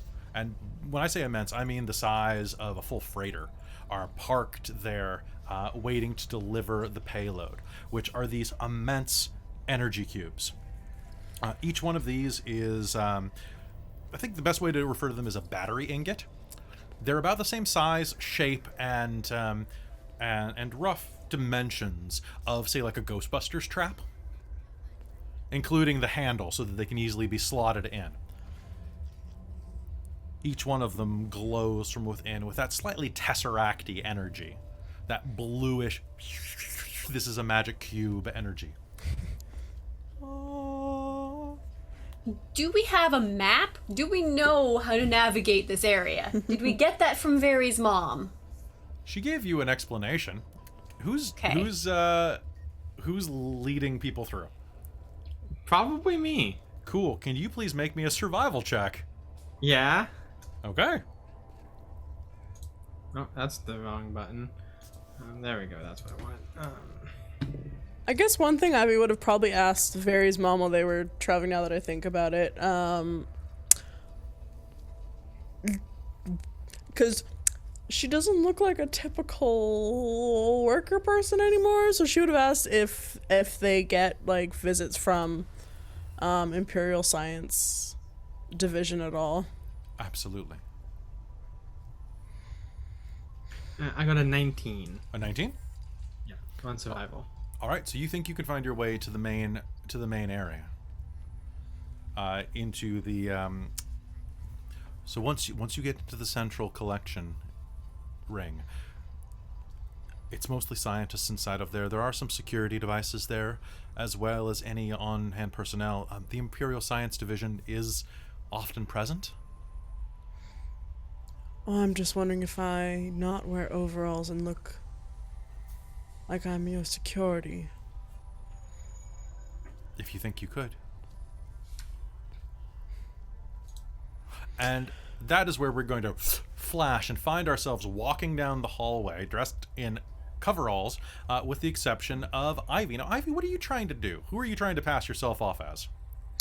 I'm just trying to pass off someone like she's been sent on a mission to, like, either she got a ride with them or she's trying to pass herself off to look, because she has big hulking wings. She doesn't look like someone, she knows that she looks not like a probably standard worker. She looks like a science experiment, especially with the Black Star Plague. So she's trying to lean into that she's been sent. One of the Imperial soldiers that's walking around here, and there are quite a few, all walking around with their with their rifles, and one of them is going to see you approach. And, hey you! Hey you! What are you doing here? I need to see some identification. He's gonna kind of wave the gun kind of at your feet. Identification now. What do you do? To Ivy? Yes, to Ivy. Okay. I didn't know because if Very was leading the way, if... So for a second, Very, this gun is being waved right in your face. Move it, halfling. You, with the wings. Identification now. What do you do? I'm Iteration 5, sent from the Imperial Science Division.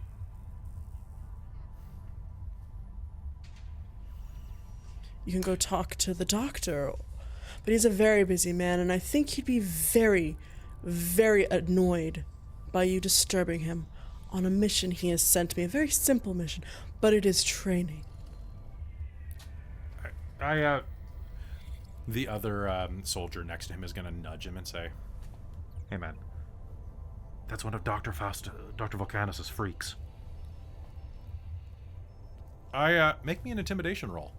Okay. Or persuasion, your call. I would love to do persuasion. Okay. Persuasion imitation? Persuasion. Oh no! Oh no! It's too late to call inspiration. I should have done that. That's gonna be a... I got a 2. No, I got 2. I'll let you do and it. it's a 6. I'll You let me do it? I'll let you I will so burn long my as it's not a 1. inspiration. Yeah. Okay, I will burn my inspiration on that because I got it too. And I...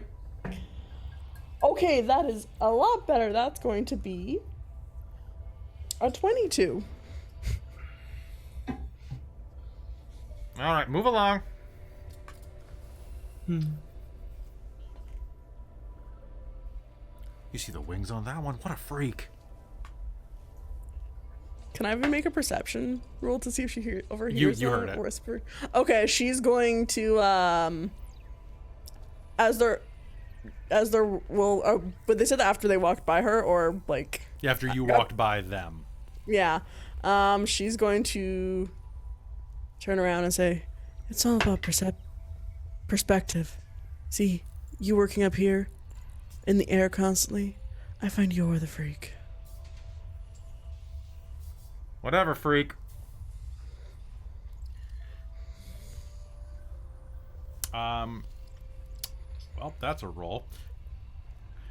As he says that, so like these guys are wearing like full helmets with like the shredder masks, like the metallic masks over the lower parts of their face. Only their eyes are visible. There is going to be a clang noise as a wrench bounces off his helmet. Oh, sorry, it fell out of my hand. I swear. Hey, you, get over here! Shit. And Dirk's gonna take off running.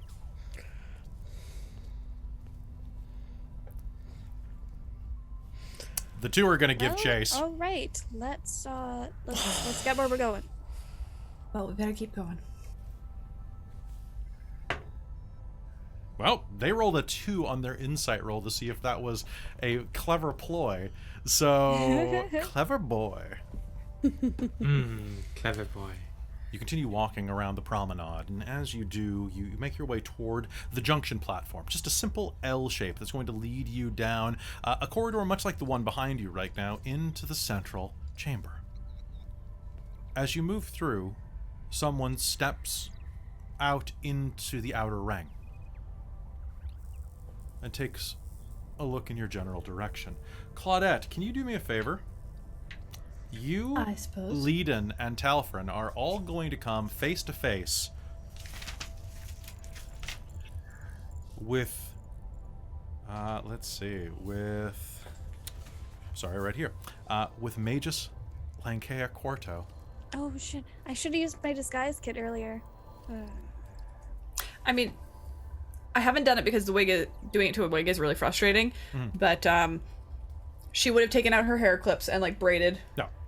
And like just completely changed how it sits on her, and maybe have, I don't know, would mechanics wear like dust masks a bit? I think she was thinking of this slightly to try and Okay. because she's got a very recognizable face to some people in certain levels. So you could wear a dust mask, yeah. So Talfrin, you know what? As a birthday present to you, Caitlin, for last week, I'll say that you could have used your disguise kit, okay? Nice. All right, there we go. But now no more Thank birthday you. things. Okay. Okay. Also, we were doing a lot of retconning, so that makes sense. I'd like all of you to make me a deception roll. Nat 20, baby! Well, she's never met you before, so that was basically a nat 20 to begin with.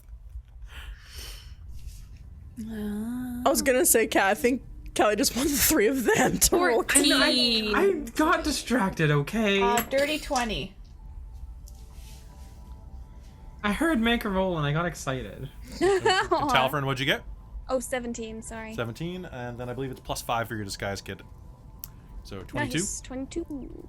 Okay, so she takes a look at you, steps out of the way as you continue.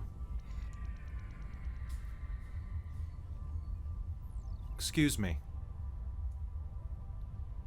Are you here to fix the espresso machine? Yes, absolutely. Of course. Aren't you a little tall for a mechanic? She says, looking over at you, Talfrin.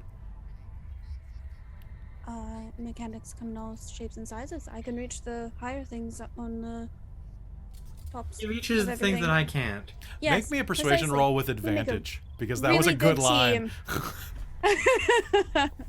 I need doesn't need it. give me a He doesn't persuasion need the roll, ladder. Talfrin, with advantage. Let me see here. That was gonna be. Talfrin is our ladder. An And 18. Leiden's just 18. not saying anything and trying to look like just out of the nope.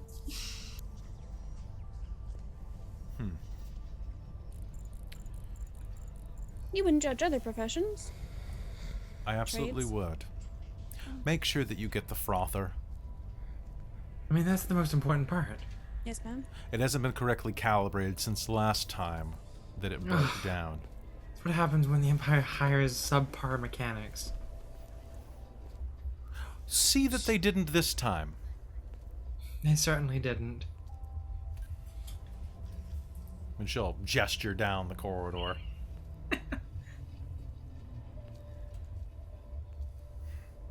There's nothing worse than a bad mechanic. Except for maybe a flat coffee. Do you all walk down the corridor? It's about a 40-foot corridor that'll take you down into the main circle. And your attitude. Are there any rooms that have windows? Because I think I was just curious to see if there's any basically offices, labs, So, what's up On in the this outside, area. it's mostly walking through the Death Star. But if Okay. when you get down to the central circle, there are windows. So she says, Okay. "There's nothing worse than a flat coffee." And you turn and walk down the corridor. Wouldn't you agree, Anne-Marev? And I need a dex save from the entire row of you that just got in line of my chain lightning.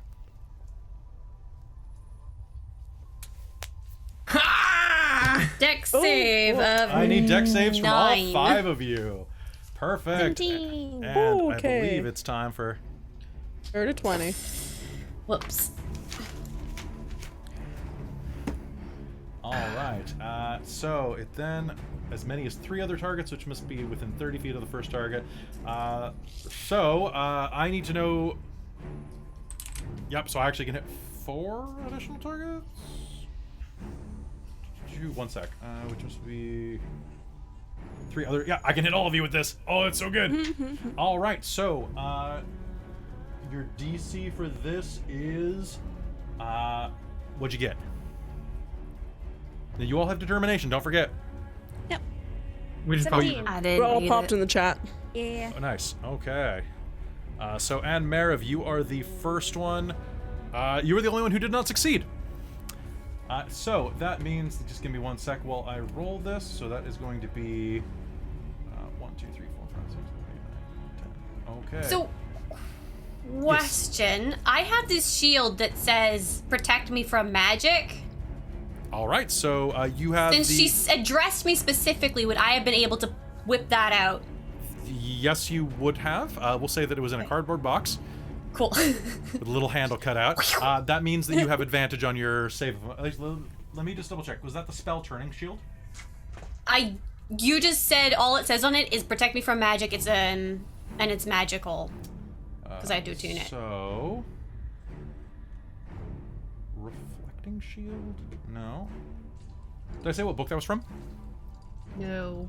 It's from the Dungeon Master's Guide. Sorry, I gave you that like 5 episodes ago. Give me one sec. Yeah, I haven't had a chance to use it, so. So that is the shield of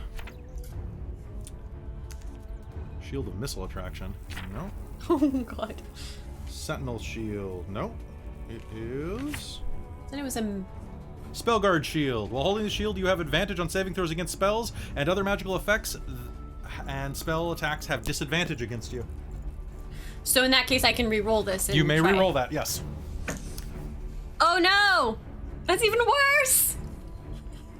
All right, so that is going to be, she is going to raise her hand, and a small bit of fur, amber, and, a glass rod is going to slink down her sleeve from this little mechanical thing, like one of those, like Derringer things. Mm-hmm. And she's going to fire a bolt of lightning down the way. Everyone down this row is going to take... Creature can only be targeted by 1, each of which is in 30 feet. So then, that is going to be... So that's going to hit all of you. And that is going to be 53 points of lightning damage to Leiden. And that is going to turn into 27 points of lightning damage for everyone else. And I would like an initiative roll, please. Okay.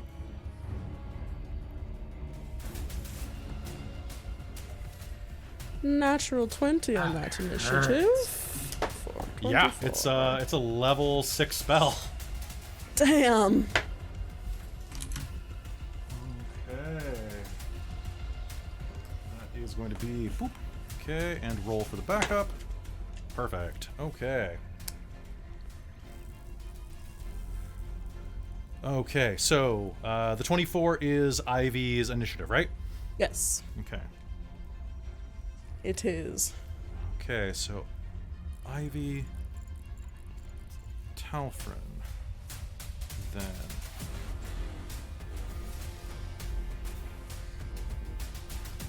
Claudette, Quarto,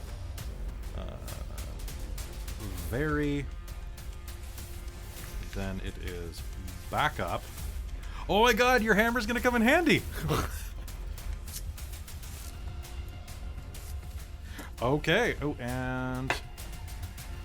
Well, Dirk's not here, so thankfully I don't have to roll for him. All right, and with that, it is going to be the top of initiative. The lightning is going to course down this hallway, which is about 10 feet wide. Think of like the on-ramp to get onto an airplane. Like that's the type of tube you're heading down, much like this one. It's 10 feet across, more like 12, but we're playing game mechanics here. Wandering down that, it's going to be Ivy. You are the first turn. What do you do? I want to do the cool thing, but I want to also cause the most damage as I can, and she's not that far away from me. That's true. I was, I want to always just throw and teleport, but a dagger does not do as much damage as my other stuff. So Ivy's gonna take out her 2 swords, and she's gonna, for the bonus action, she's going to activate her Crimson Right to do. Let's do cold damage on her. Let's see how she feels to the cold. Sounds good. And so bonus action that, she's gonna fly over to her and take 2 attacks with her weapons. Sounds fantastic. Go ahead and make me an attack roll. Or make me 2 Okie attack doke. rolls. Yeah. Alright, come on! Wow, I rolled double 18s plus 8, Alright. so that's gonna be 26 to hit. Okay, 26 to hit? Yeah. Balls. Okay. She is going to throw up shield, and you're going to be able to cut right around it. Cool.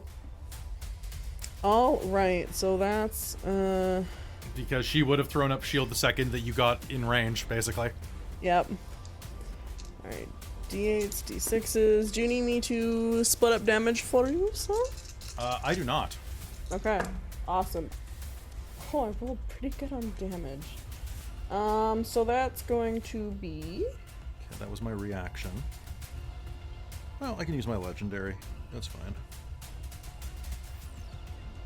My sub-boss legendary. 16 plus 8.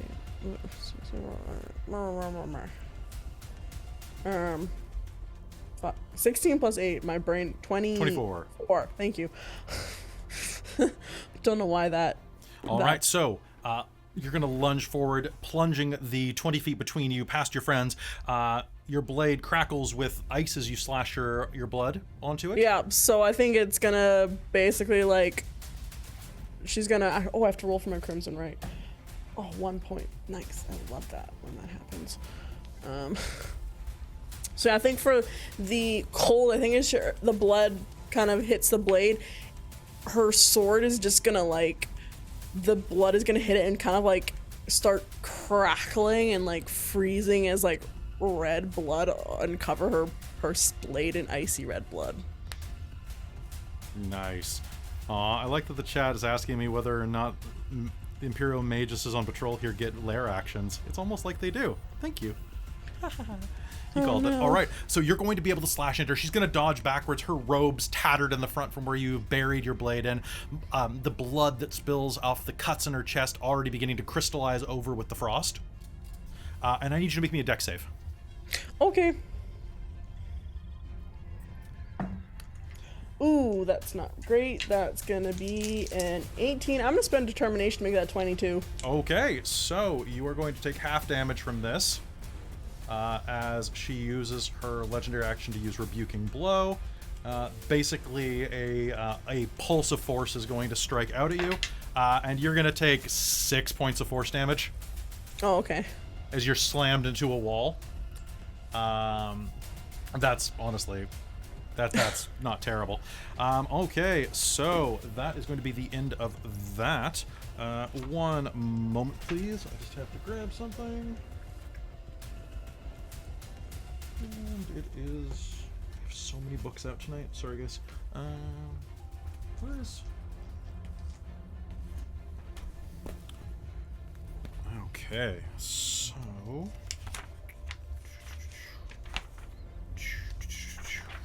And she'll say, meet my blades, rip and tear. I'm just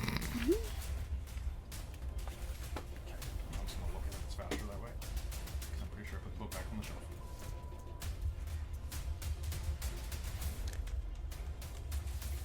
And no Amethyst Dragon, I do not have Hellish Rebuke because I am an Abyssal Tiefling, so I have Chaos spells that I roll after every long rest, so I do not have Hellish Rebuke. I have some other cool spells though. Okay, so she is going to use her lair action for a free action, and is going to try to hit you with Firebolt. Okay. You know, that's going to be I don't have any Hurt Them Mores. Damn it. Okay, a firebolt is going to rip directly past your face as she slams you into the wall. Talfrin, it is your turn. I'm also like the fire. Easily extinguished. Oh. I imagine he's carrying his greatsword either like on like a backpack thing It's in a that's kind ladder. of full of supplies. It's in a ladder. Beautiful. Okay, perfect. Just use the ladder. Just. Yes. Oh my god. It's a +5 folding chair. Oh, thank you, Holy Naka. smokes. As long as it's a +5. All right. I'm actually gonna rage on this bitch. Nice. And I can roll. You can roll. You can. Oh God, you can roll. All right, give me D100. In an enclosed space. 71. Oh God. Okay. Just gonna check the other one. Okay. That one's boring. We're gonna go with this one. The Okay. one I did not choose is you have no actions for 2d4 turns. Oh, That is a bad That's thing to put on a unfun. chart. That's unfun. This is more fun. Cool. As you enter your rage, suddenly there is an explosion of water around you. Can you be fair and roll me 2d6? Okay. Please roll low. 2d6. 11. 11 feet of water fill the area. The entire room bursts and begins to flood in a 500-foot radius. How big is this place? How high is the ceiling? The ceiling here is 12 feet. Oh boy. This is I said it was 12 feet wide, so it's 12 feet tall then as well, because it's a perfect cylinder. So you are going to be suddenly flooded up to the ceiling, and everyone here is now basically underwater, which is going to cause some problems. I have scale mail. I'm heavy. You are heavy. So, fighting underwater is difficult. So when making a melee weapon attack against a creature that does not have a swimming speed, you have disadvantage on the attack roll unless you are using a pokey. Ranged weapon attacks have disadvantage. A pokey. Like What do you mean, like a pokey? sword So it has to be something. It has to be a piercing weapon. Piercing. Oh, cool. Sweet. So a dagger, Okay. let's see. It says a dagger, a javelin, a short sword, a spear, or a trident. Yes, I'm good. Short swords. You don't use short swords. You use 2 long swords because they're d8s. Oh yeah, it's true. We I specifically think designed them rapiers that way. are piercing as well, aren't they? Or are they slashing? I think they're slashing. They're So slashing. they specifically say Rapiers, that. piercing. I would say that a So rapier. mine says piercing. Rapiers are piercing. Yes, except Ivy is using slashing ones. We specifically designed them that way. Yeah, no, I was asking about rapiers, though. Oh, yeah. I wasn't like- asking about Ivy's Yeah, swords, for I'm asking fun. about my own fucking sword. Yeah, I count a rapier on that because you're basically just poking. Well, no, it actually does. I wrote it down as piercing, so. Yeah, That must be what it is I'm on the saying table. the rule does not say piercing; it says those specific weapons. Oh, okay. And I am just saying that anything that does piercing probably works Okay. because you can put your force behind it. So, Halfern, what are you doing? Okay, sorry. So you said I get disadvantage on slashing weapons? You get disadvantage on slashing weapons. I don't care. I'm gonna go for it anyway. Okay. I'm gonna try to. So slash. movement through water is going to count as rough terrain. So, but I believe you have a speed of 40 right now. Yeah, 40. Okay, so 20 feet to move up to her, and you can do that. And Kat had a question, but I think it'll be on her turn. That's fair. Okay. I will roll then. Bing, bing. I'm going to use Lucky. Oh, wait. Is Lucky... You Would can call Lucky make me roll again? Or Yeah. would Lucky roll again? Lucky would Lucky use the reroll. Okay. It doesn't give you advantage, if I'm not mistaken. Okay. Let me double check that though. Oh, okay. So Lucky in 5th edition, you have 3 luck points whenever you make an attack roll. You can spend 1 luck point to roll an additional d20. So yeah, basically. So if you spent your inspiration, you'd be rolling. Flat. No, you'd be rolling rolling 2 dice. So basically, what you're going to do is you're going to roll with disadvantage, and then Okay. you're going to roll an additional dice. Oh, okay, okay. So that's weird. So basically, you're rolling with advantage, but not advantage. Lucky's weird. So roll me your disadvantage first. Okay. Yeah. Give me the lowest, and then roll 1 additional die on the side, and that one is by itself. Okay. It's Lucky is weird. So my lowest was 4, but then my Lucky was 11? So if your Lucky was 11, that's what we go with. Okay, my Lucky was 11. Okay. Okay. So what is your total attack? Total attack is 18. Are you spending anything else? Oh, I will spend my determination. Make it Then you will 22. hit. Yes. Okay. Nice. Sorry, I'm navigating to the wrong page. Here we go. That would be 24 slashing damage. Holy crap. I don't like that. Yes. Okay, so you are going to surge forward and slash into her with this, drawing the blade across her midsection. She is going to shriek and is going to use her Oh, she doesn't have a reaction. She does have a legendary she can spend. She's going to use a legendary to try to firebolt you with disadvantage, I guess, because you're Underwater? She's going to try. It's magic. It will. Okay. Might be boiling. It'll be basically like a bolt of boiling water, and I think that is going to hit you. What is it? That is a 20, unnatural. Yep. Okay, so her firebolt. Okay. Oh, come the fuck on. 16 points of damage. I rolled real low. So you're going to take a jolt of steam directly in your face, and it's going to kind of sear some of the flesh on the side of your face. But that is going to be. Do you have anything else you want to do? I don't think do I have one bonus action? I don't think I have a bonus action. Did you attack twice? Oh, I didn't attack twice. That's right. Yeah, so you can attack That's what again. I want to do. Awesome. I would love to. Sorry. It's been a, I don't know. It feels like it's been a little bit. Okay. It was actually just last Friday. You know what? Take 2. My lowest was 11, so we'll go. I got my determination back, so we'll go 18, and determination is 22 again. God damn it. Yes. Okay. Thank you. Okay, so roll me damage again. Better this time. Okay, and you're not doing the -5 + 10 because you didn't call it. Oh, that was what I was doing my mental math with. Was that what you're doing? Oh shit. Okay, yeah. Then I won't if I didn't call it, but then I wouldn't have just spent my determination. I'll allow it. I'm a Okay. pushover tonight. You need I'm this. sorry. 29 slashing damage. Holy shit. That's a good sword. It's a real damn good sword. Holy shit. With rage. Yeah, so that's going to connect, and you are going to very grievously injure her with that. Damn, son. There is blood in the water. I'm going to say that she is, she's not dead, but she is pretty decimated right now. As you are rushing up against her and kind of like just slashing through the water. Anything else you're doing with your round? No, that's everything. Okay, Claudette, it is your turn. I want to be right here. Okay, so she's looking really, really hurt at this point. She's looking really, really hurt. As much as you can Okay. see through the water anyway. Because, like, reminder, you're in a big tube of water, and there's just blood everywhere now. Okay. How close was she? To you, you were So probably... we basically just walked past her and she turned and hit us, so... Where were you in the walk order?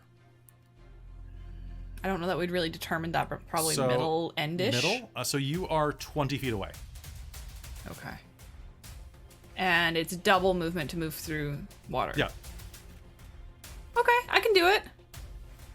I pop Blade Song. Okay. My speed is now 40 feet. There's a puddle. So I am gonna go up and attack. I was originally gonna use Witch Bolt, but I'm not gonna do that in water. Because that feels like a bad idea.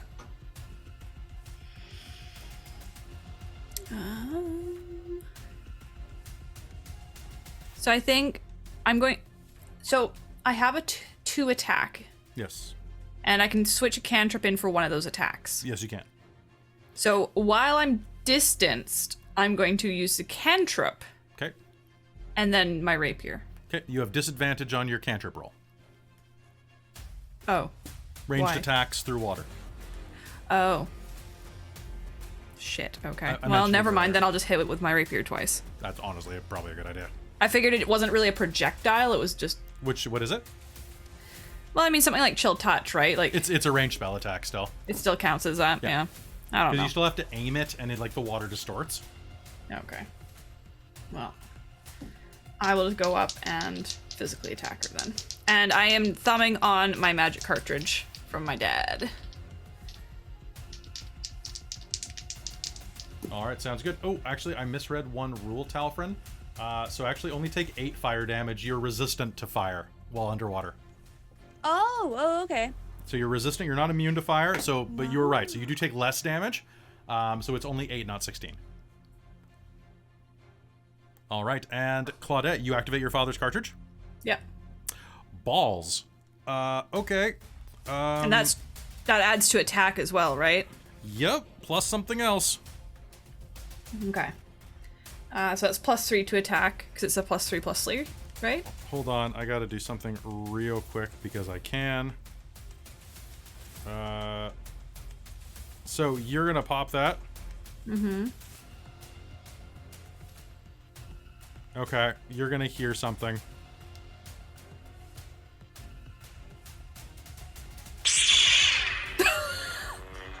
Turned my sword into a lightsaber. Yeah, that's what that is. Okay. So, Okay, but it is Amazing. +3 added to the attack roll, correct? yeah, and damage, and another Okay. factor. Well, I'm trying to find out so that I can give you my total roll. Is it a... Okay. So that is 26 to hit. Mm-hmm. And 30 to hit. How do you want to do this?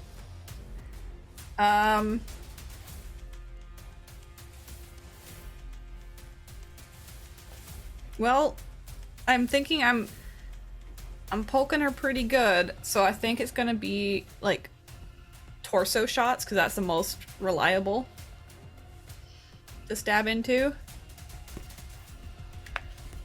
Okay. So I guess maybe stab and drag up. Well, you are going to rend open her robe, as well as the she was wearing like mage-friendly like tactical armor that the Empire designs. That's gone. You are going to see this stuff. It will deflect arrows. Your sword passes through it like it was made of butter. So that's destroyed. You can't have that. Nuts. But yeah, So I don't think I can wear armor regardless. you could wear this. This would actually give you a base AC of 12 if you wore it. Okay, well I wasn't sure if Blade Song. Oh, maybe not. This is light, so I don't know. Oh no, so- you do gain proficiency with light armor with this. Gotcha, I'm already wearing armor. All right. I forgot. So yeah, you're gonna cut her right in half. Huh. Damn. And then Claudette's gonna swim to the surface so that she can breathe. Okay, you'll do that. And that's gonna be the end of her round. Forever. Okay, so that was Nice. That was a nice come around to that, because I really wanted to kill her the first time we met her. okay. Very. It is your turn. In the distance, you think you could hear the sound of bootfalls coming up from the central core. One moment, while you are taking in the scene right now, let me just make a couple of deck saves. I mean, strength saves. I was gonna say, is it still boot falls? Or are they rather wet? Oh, trust me. I think it's swimming. Oh, shit. In the distance, all of you are going to hear the sound of a Wilhelm... You know, I can actually get a Wilhelm scream up here. It's kind of important.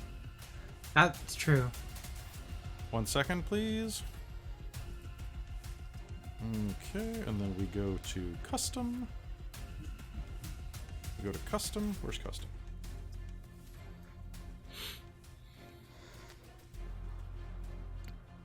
Actually, yeah, I already have studded leather on, so I've got the 12 plus dex mod. Alrighty, so. Okay, so then we're gonna go scream. Got it. Cool. It's literally all I need. From the other side, the water is going to rush through, and you'll hear.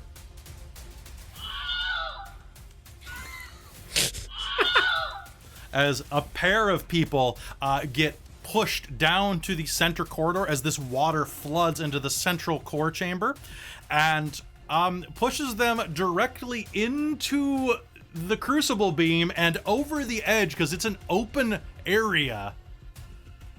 So they're going to get bug zappered and then fall 1,000 feet, dissolving into bones as the water splays off to the side. So are we caught in that current? You are not caught in the current yet. That will be at the end of the round. Very, it's the rest of your turn. You just heard that screaming. What do you do?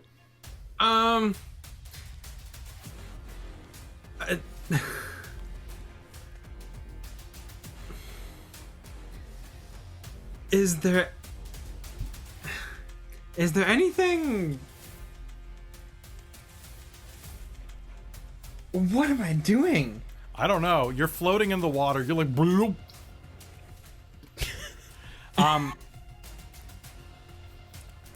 If there's gotta be a pressure valve or something in the next room you could try to shut the crucible down with. Yeah, that's what I'm gonna. Yeah. Is there something I can do to alleviate this problem? You may try. I need you to make me an athletics check if you're gonna try to push yourself beyond your normal swimming speed. I am going to try that. Although chat says I should have proficiency in swimming because I'm octopus now. Are you grappling the water? No. Fight me, chat. Just opens mouth and just tentacles are just doing the breaststroke. That's athletics, you said? Yep. That's going to be a 19. 19. All right, so moving your swim speed, you're going to be able to make your way down the rest of the corridor into this vast chamber that's beginning to... Wait, which hemisphere are we in? Southern, yeah. Southern. We're in the southern hemisphere. Is it counterclockwise or clockwise? I forget the episode of The Simpsons. I showed it to Robin a few weeks ago. She never watched The Simpsons. I think it goes counterclockwise in the southern hemisphere. Goes the Emrysian way. Starts to funnel down into this, like the entire, like it is blindingly bright as the water refracts all of the light. You're going to see a couple of troopers, like with their rifles pointed, trying to swim through it and join the fray. And the scientists in this room that are trying their best not to die. Let's roll for them real quick. Well, 3 of them succeeded. That's good. 2 more are going to hit the beam and just evaporate. And as that's spinning down, you're going to see that in front of you, it looks like there are some levers in the distance. It looks like this is one of those 2-lever situations, same time, I don't know you type of moment. You know what I'm talking about, the... one of the scientists that was working there, a guy in a lab coat, human male in his late 50s, has already swam up to one of them. The other one is not being manned at the moment. The person that was trying to reach for it gets pulled down with the undertow, because this is a little bit closer to where that is siphoning down, and goes, and falls, and zorts out of existence as he hits the beam. You can start heading toward that one. If I use my full action to move, could I make it there? You may not. You may not. This is about 60 feet away, so we'll say you're about halfway there. Okay. Yeah, because even with a full action at half speed, I'd only be 50? Well, I let you do an athletics roll to push yourself to a full 30. So. Oh, okay. Cool. Or is your base speed 25? 25. You're short. Yeah, it's 25. All right, so you can probably get there next turn. I might allow that. Okay, sounds good. Well, actually, you know what? If you did a dash, I'd let you reach toward it. You wouldn't be able to do an interact until the beginning of your next turn. Okay, let's do that. Okay, so putting all that you can into it, you're going to swim up toward it. It is the backup's turn. As you pass them, one of the guys that is doing backup, let's see, you're dressed in coveralls and are headed toward a switch. So I'm going to do... The 3 guys that are still entering the fray ignore you. You're a halfling. What do they care? I actually rolled on their ignore vary. My highest was an 11. The rest were 3s. All right, with that, one of them is going to level a gun, see what happened to Quarto, and is going to fire toward Claudette, I think. Claudette, a couple of... Okay, one moment. Well, shit. Okay. Okay. Claudette, is your armor class 19? No. It's 20. Blade song, baby! Okay, so 3 bullets are going to... 3 barrages of bullets are going to rip down the hallway at you. That is not going to hit you. That is not going to hit you. That is not going to hit you. And are you shitting me? I forgot that they all should get 2 attacks, so I rolled their second attack as well.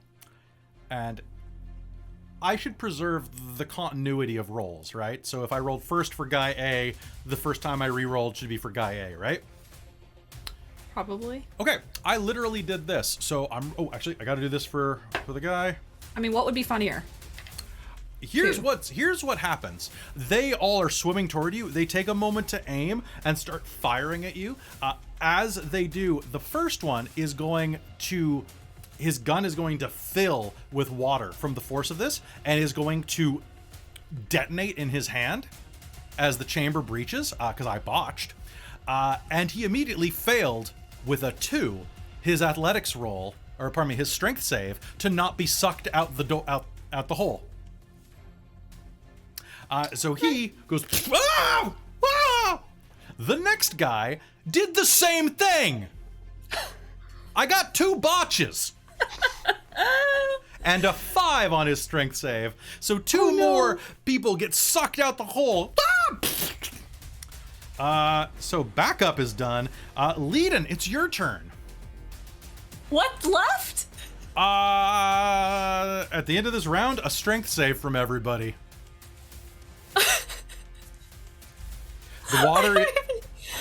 The water is going to start pulling out toward that hole. What do you do? I would like to. Oh, is there something I can slam my mace into to secure myself in place? Yeah, I'll say so. Or something that I can use to because that's a hole that just got opened from the pressure valve, or was that something from something else exploding? The hole that we're talking about. That's the one for the open area that goes into the center of the laser. That one we're talking about. So yes, you're being sucked in the center chamber that has the swirly-doo. Okay, so it's not like a hole to plug. It's like this is an intended design feature. Okay, so in that case, yeah, I'm gonna try and slam my mace into something to try and secure myself. Okay. Yeah. Go ahead. Okay. Trazelta's sassing me, so I'm deleting his messages. I was wondering what you were doing. I was like, what he sassed me, and I was like, wrong? Nope.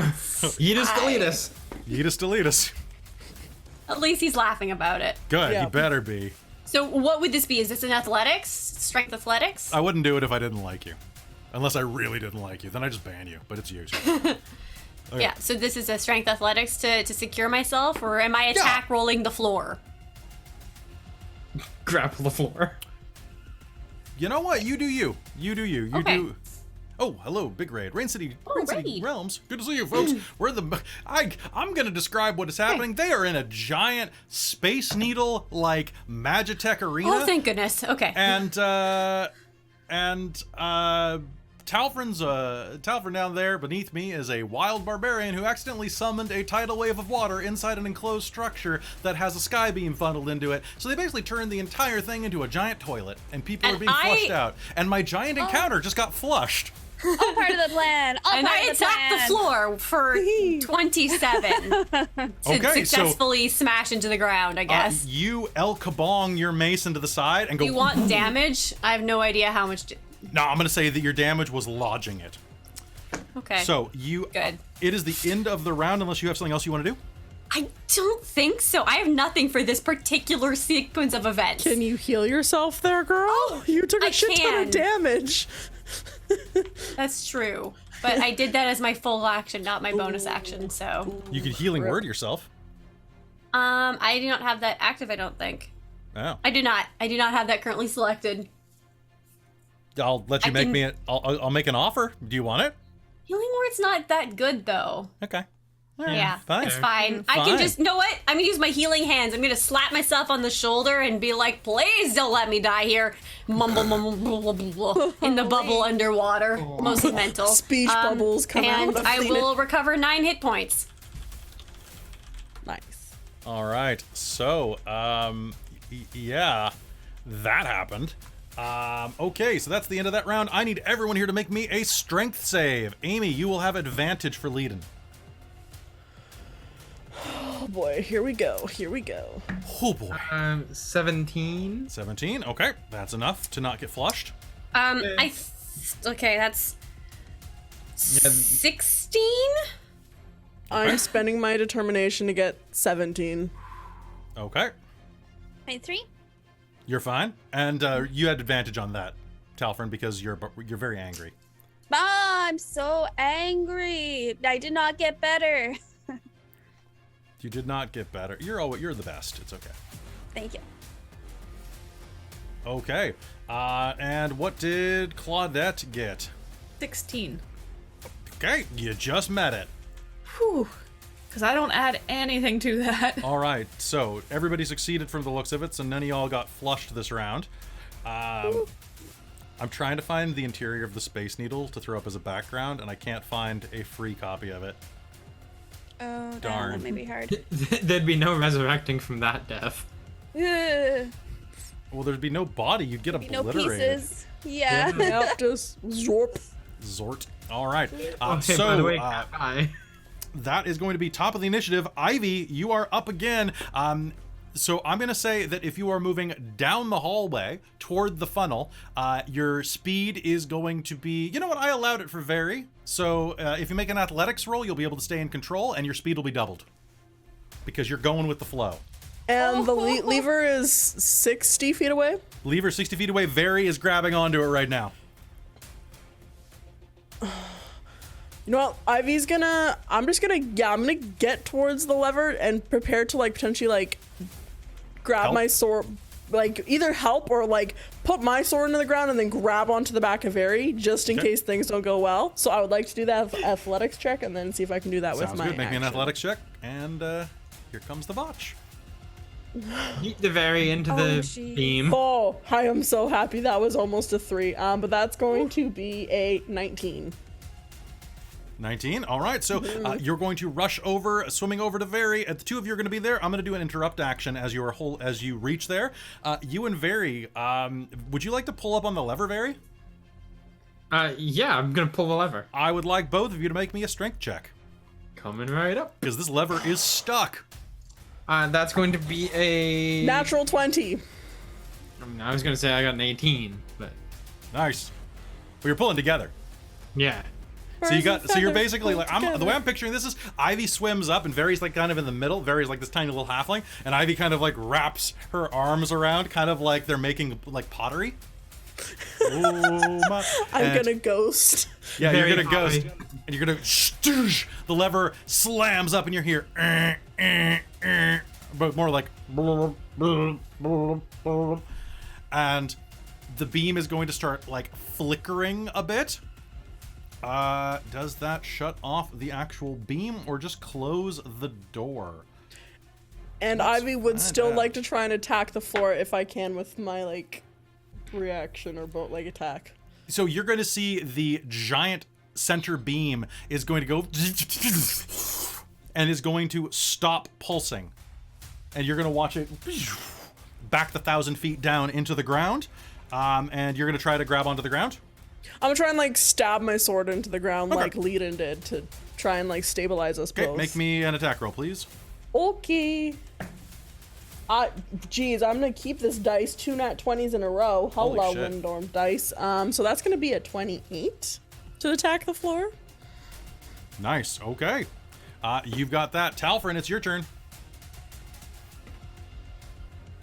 Am I acting against being flushed? You already did a strength save and you're fine.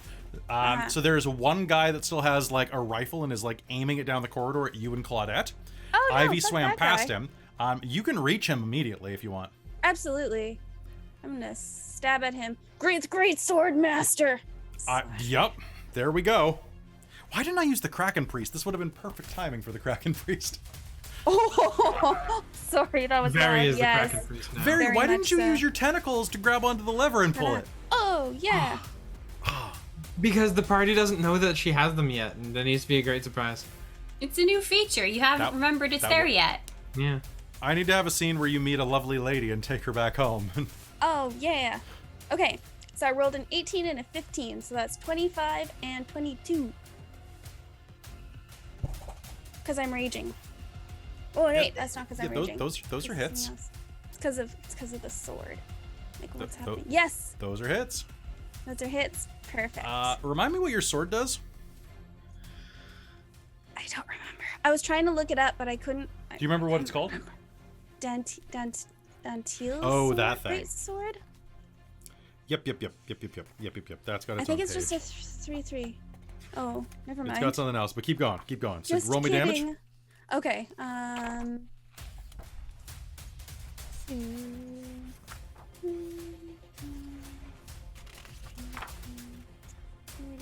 Uh, 49 altogether.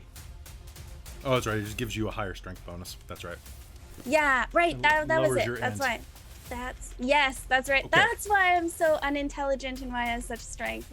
I was like, somehow, this made sense. How much? How much damage is that? 49 slashing damage.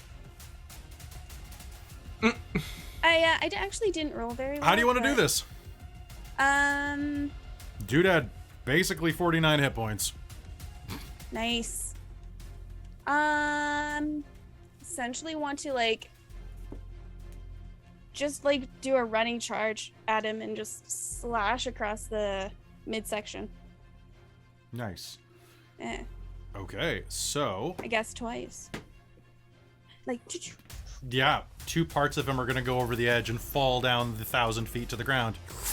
Can I kick it? Can I kick it? Yeah, you can totally kick it. Yes. You can kick it. Let me kick him. Okay, so one sec. I'm going to do some math real quick. So here's what I'm thinking, folks. You created 500, a radius of 500 feet. Yes. 2d6 water, and you rolled 11. So 11 feet of water, or did you roll 10? You It rolled was 11. 11. So 11 feet of water times 500. So that's going to be 5,500, 55,000. 5,000. Also, 5,000. that was a radius, not diameter, so that's Oh, 1,000 feet. Okay, so It raining? So would that have just created a bunch of water in the sky and that drops? no, it's in a circle. It just basically rushed out of nowhere. It's ridiculous bullshit magic. So I'm calculating this. So if the hole is 20 feet, then the beam's the beam is a 30-foot radius. So it's a 60-foot diameter beam that goes up into the sky. So that means that 60 feet. Okay, so it's going to go down by 3 feet every round. Because everything has a falling speed of 500 feet, which means that 500 feet of water theoretically could go through the hole, I'll say, since it's a fluid. I'm basically going to divide the number of feet by the size of the hole. That sounds good to me. Oh, sorry, I was just curious. What is the diameter or radius of the station we're in? Vaguely, if you know. At least 1,000 feet. Okay, I wasn't sure if it expanded and then also it appeared outside and just was thunk, sudden rain. That's what I was asking. Oh, Yeah. Is that what you meant by that? Yeah. So it did it just expand the entire thing? So it's the entire station fills up and then it goes even further into the air. And suddenly it's this sheet of water, just torrential fall. Yeah. Okay, so no, I don't want the height. I want the square footage. Hold on. So I did math, and we created 11 million cubic feet of water, which is 82,282,000 gallons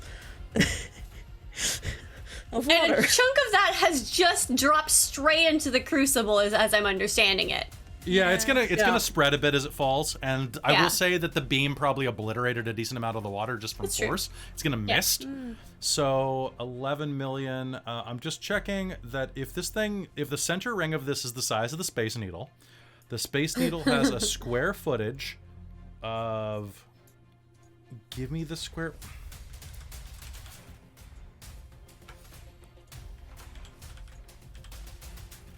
Okay, so the platform is 44,000 square feet. Now, that's not cubed feet, so we should probably, 44,000, so we'll say 440,000 if we multiply that by 10, for it being 10 feet high. That's the way it would work, right? So, 1,000 square feet, and that's, you said, was that gallons that you were talking about? 82,200,000 gallons. Okay. We basically made 82 million gallons. You also said the cubic foot of how much water we 11 million cubic feet. 11 million cubic feet. Yeah. Okay, so you did it in the feet. So that is cubed. Yeah, it is cubic feet. So 11 million cubic feet. So there's also the like amount that got dropped right on top of the station too, because it's flat, it's not tall. So if unless it's just like there around. also were the bays, so that means that all of the bays that were open to cargo got flooded out too. So yeah, this thing is just spouting and spitting, and I'm gonna make a Constitution save for the station. That's fair. Maybe we get to drop the station. We're gonna kill a How lot of exactly people. is the thing suspended? By Because water's heavy. Yeah. To be fair, a lot of it's going away really quick. But let me. How? You know what? This thing's holding up pretty well. Let me just roll for each of its supports now. Oh no. God damn it. Okay, hold on. I'm gonna roll one more. Talfrin. You. And this fucking chart. At least, if we can get to somewhere that we can run and jump out of, like, Featherfall. Okay, so that is gonna be. I'm gonna re-roll those because they're reinforced. Cool. And then I'm going to roll 2d6 and see what happens. The water weighs 68 million pounds. Okay, as you pull the lever and the water begins to pivot, I need everyone here to make me a dex save with disadvantage. Okay. I'm gonna spend my inspiration to make it not disadvantage. Probably a good idea. If we had our sword in the water, does it not matter? It does not matter. Well, you know what? If you had your sword in the water, I'll say that if you braced yourselves, so you and Leadon took your actions to brace, I'll say that both of you will roll flat. And you got a nat 20, Talfrin? I'm gonna spend my inspiration for determinate to get me advantage then. Okay, do it. And then I'm going to use my Flash of Genius to make this a 17. Okay. And this is a save. This isn't something like an acrobatics check. This right? is, thank goodness. This is not. Okay. Then I will also spend my inspiration to make this flat. Nat 20, baby. Thank you. Nice. Oh my god. It's a 21 total. Okay. 21 total. All right. Did anybody here get below a 17? Yes. What'd you get? Well, I'm at a... You know what? I'm not even gonna bother adding my determination because that won't help. 7. 7. Okay. The entire Because dish... apparently I'm not good at dex saves, even though I'm a freaking blade singer. As the weight of this crashes down from the water, the 6 supporting, like the containment struts, numbers 1 and 3 are going to snap, which is going to cause an immediate save on number 2, which is going to succeed, but that's going to cause the entire dish to go, which is going to hurl Claudette forward, and I need you to do me a favor and make me a strength save with disadvantage. I'm fucked. I already rolled for Dirk and Very's mom. Very's mom botched. Oh no! Sorry. But wasn't she in the ship though? That just got flooded with 1 million liters of water, or 1 million gallons of water. 5. Claudette, you're going out. You're going over the edge. All right. There's no beam anymore. All right. So Claudette, you are going to go over the edge. It is your turn. What do you do? So Leadon, you're going to brace yourself. Claudette's going to fling by you as you're bracing yourself, trying not to fly outward, and she is going to go and fall down the hole in a torrent of water. I'm gonna let go. Okay, well, it's not your turn. I know, but just, yeah. But Okay. fair. Can I react fast enough if it's a reaction casting time to choose enough people to not waste Featherfall? Is Featherfall only inside of a radius? It is within range, so it's within 60 feet of me. Oh, do they have to stay within that region of me, or is it just the casting time? That's what I was asking, right? So I'm just going to pull that up real quick and double check it, because I always thought Featherfall was... Okay, so choose up to 5 creatures within Falling range. creatures within range. Okay, yeah. So, It's hard to say because they don't say that it's... While you're falling, you must remain in range of them. So then you... Because it doesn't say that it's like, because you'd think that it should be a radius around you then that slows the fall. So this is a reaction, so you can use this as a reaction to failing your save. What it says is that you choose up to 5 falling creatures within range. You do not, it does not say anything about them needing to stay inside of range. Okay, excellent, because that's what I wanted to do, was essentially try and hit everybody, so if they start falling in the next few moments... By the way, is Crux here? Oh, yeah, he is here. Yeah, I'm gonna need 4 strength saves. Yeah. With disadvantage, please. For all with this Vin? Yup. Well, the first one he failed. Okay. He's gone. He's over the edge. But at least he can fly. Except he's being ridden down by that much water. Oh yeah, that's right. So I need 2 more strength saves. Okay. That one is a 10. Okay. And again, these are both with disadvantage as well, Yeah. correct? All right. Give me the last one. Oh, and the last one's a 19. With disadvantage? Yeah. Okay, so he'll be able to pull up. Unfortunately, that is going to be. So he only takes half. You can give him a dex save. Oh yeah, if it's anything requiring a save, and he succeeds, which he got a 16 base. Okay. So he got. Wait. So let me double check something real quick before you actually complete that save. Okay. Is it an actual save or is it?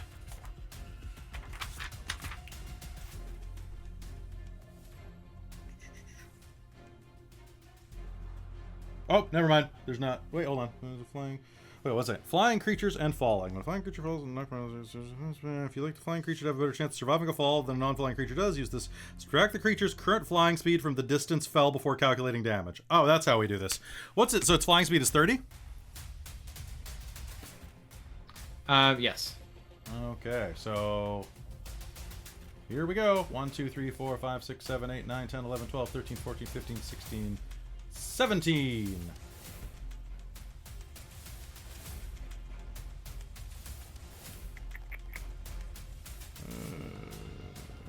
Oh, actually, never mind. So if he succeeded that strength save at the end,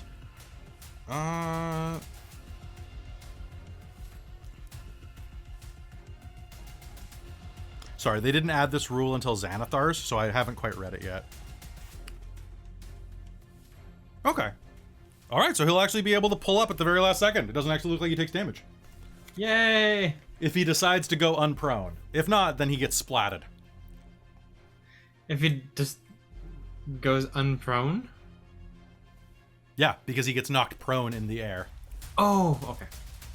If you fall, you are technically considered prone. Okay, so that is going to be that. Claudette, you're going to go over the side. You're going to cast Featherfall as your reaction. What do you do with your action? So you have breached the hole. You are doing free fall right now. However, with Featherfall, you are descending at 60 feet for a round. Yes. Okay, so it is 1,000 feet. You will make it down through this hole into the under cavern what is that? 13 rounds? 14 rounds, technically. Okay, so Featherfall won't last that whole time. It's only 1 minute. So... Well, you got some time to figure out what you're going to do next, at least. I guess cast it again. You can just It's only a first level. Use your reaction the moment it ends, you recast it. Yeah. Okay, it's not that bad. Okay, are you doing anything else on your way down? I don't think there's anything I can do. I mean, I can try and maybe, like, angle myself to decide where to land, but that's about it, I think. Okay, and so the alarms are blaring. I'm gonna do a luck roll real quick. Oh, also, Kelly. Yeah. I misread my homunculus. I think he's actually splat. He would have failed that second save with a Oh, would he? Yeah. I at first glance I read it as a +3 strength. It's a -3 strength. Oh yeah, that'll be a difference. So okay. I'm assuming he's so 1, 2, 3, 4, 5, 6. Yeah, hold on. Just for posterity. Oh, sorry. He takes a little bit less because he can still try to struggle against it. He is going to take 57 points of damage. Oops. He's gone. Okay, well that's good to know. Cool. All right, so Claudette, as you are falling, the round elevator-shaped thing is zooming back up toward you. It is roughly 50% of the way back up. Remember how I said there was that hover elevator that acts the Kessel Ring? That the beam was basically gone, though. The beam is basically gone. Yeah, this thing has an auxiliary power source just in case, because otherwise it would be completely hooped. But it is, you know what? It's basically at the halfway mark and hovering because its power source cut. So it's got its emergency anti-grav brake installed. But that does mean you could try to land on it. There's bound to be soldiers in there, though. Yeah, I don't feel like there's too much point. Okay. Looking around, you can see that there are a couple of flying units zinging around, headed your direction as well. Looks similar to those eagle creatures, like the little rotor-bladed eagles that were at your house. Okay. Wait, how far away are they from me then? They are 90 feet at this point. Oh, okay. Well, yeah, that's something to attack. All right, 2 whirlers. Because all I've used so far is a reaction. All right, so they look like huge metal eagles with helicopter rotors instead of wings. Okay. And 2 of them are zooming up at you. Okay, and they're 90 feet.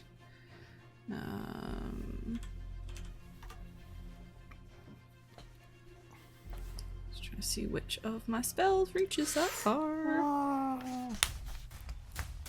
Well, Chromatic Orb reaches that far. All right, give it to me. So, can I be falling through the air and fling a Chromatic Orb? Yeah, absolutely. Okay. Whose game do you think this is? I am gonna pick... I don't know. What would I think would work best against them, having had the experience at the mansion? Essentially, the house. Not poison. Okay. But like acid or maybe lightning? I mean... Or fire or cold. Or thunder. I'm just saying, Thor never had to mess with metal birds. Like, I've never seen Thor and metal birds in the same place. So I think maybe that's a vote for using that. Okay. Yeah, I will totally hit it with lightning. With lightning, not thunder? Okay. That's what I'm trying to ask. I don't know. You're saying Thor, but... Well, he's the god. He's lightning. He's the god of thunder. Yeah, but he always uses lightning in the movies. But he's the god of thunder. So, you're very confusing. You're making this harder than it is. Roll. Okay. Holy shit. This is why there's only 2 of these.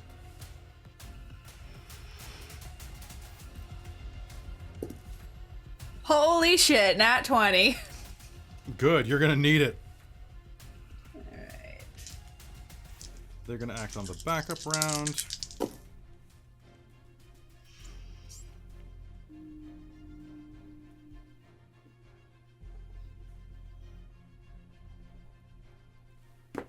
Uh, 20 points of thunder damage. Okay, 20 points of thunder damage. I think you meant a different number. Oh, actually, one sec. Never. That was flat roll. Hey. There's another. I forgot to re-roll. Well, good. Plus 18. So. 18 more damage? Yeah, so 38 total. I only rolled once. I forgot to roll twice. Okay. Oh, good. I love it when people's numbers end with the same number of damage they just took. Makes life so much easier.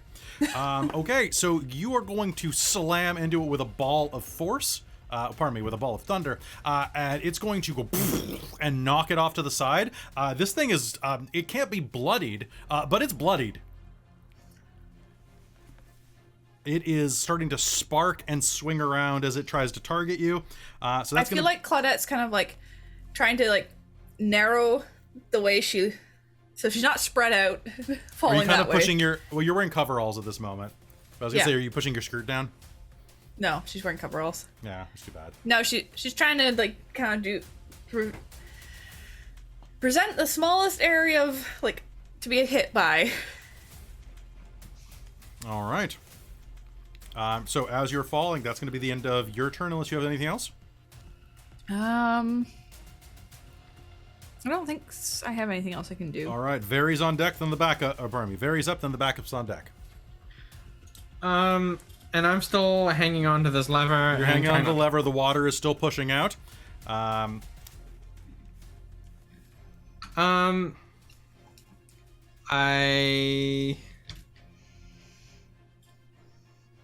Oh. What can I do here other than just hold? Wait a minute. I wasn't expecting to use this. 1 second while I just type something. No. Okay. I don't know. This is not how I expected this to go. Really? You didn't expect Talfrin to flood the place with 82 million gallons of water? No, I didn't expect Right? Kat to type something. Oh, okay. Well, I didn't want to, I didn't want to go clack, clack, clack, clack, clack right in the mic. No, it's okay. I was joking with you. Well, I wasn't expecting to, pull up the create or destroy water spell. Yeah, how much can you do with that? 10 gallons. Not much. 10 Not a gallons lot. per I just- spell level. Yeah. Not much at all, yeah. So I could Yeetus delete 30 gallons. Is what I could do. The little drop in the bucket of water just disappears. Bloop. Yeah, this water's just here. Okay. I guess she's just gonna hang on, I guess, and try not to die? Okay, sounds good. So, strength save? All of you did hear as Claudette got flushed that she cast Featherfall on all of you. Okay, that's what I was gonna ask, if we actually heard that. Yeah, she you was would have casting all it. caught that. Oh, okay. If I caught that, then yeah, Very's gonna be like, yeet. Okay, Very, you're going to start falling down as well at a speed of 60. Basically, you're going to get launched out, and as soon as you hit the open air, you're going to go woof. And do I see those things? Oh, yeah, absolutely. These are whirlers. Okay, so can I try and then shoot one? From Spaceship and Star Worms. Nice. Can I try shooting one? You absolutely can. Go ahead. Make me an attack roll. I would love to make you an attack roll. Okay? Also, for any real science nerds, I understand that they're going 60 feet per round, while the water around them is going 500 feet per round. Theoretically, I should give them disadvantage on everything, including breathing, but it gets more fun this way, so let's just roll with it. I got a nat 20. Okay, make me an attack roll. I got really excited. Did you just lose 30 million gallons? What? Nothing. Oh, okay. Just saying you got excited. Oh, yeah, fair enough. Oh man, okay. One of those rolled really poorly. So that's 8 base plus 6, 8, 9, 10, 11, 12, 13, 14 magical piercing damage. 14 magical piercing damage? Yeah, Okay. One of my d10s. 14 magical piercing turns into... Whoop, whoop. All right, so taking an aim and firing, you're going to peg the one that Claudette just Chaos Bolted, dealing a decent amount of damage to it. All right, so that magic's going to work, and it is now its turn. It is going to make a shrieking noise, and you're going to see as 3 things that you've never seen in your life unfold out of its wings. These appear to be advanced models. And you are going to hear Well, one moment. So you and Claudette are going to see something strange. Now, the levers and everything that you were looking at inside of that room, all of the technology was very advanced, like very much more advanced than you've ever seen before. These things are much slicker, and as they open what appear to be rifle barrels, you'll hear...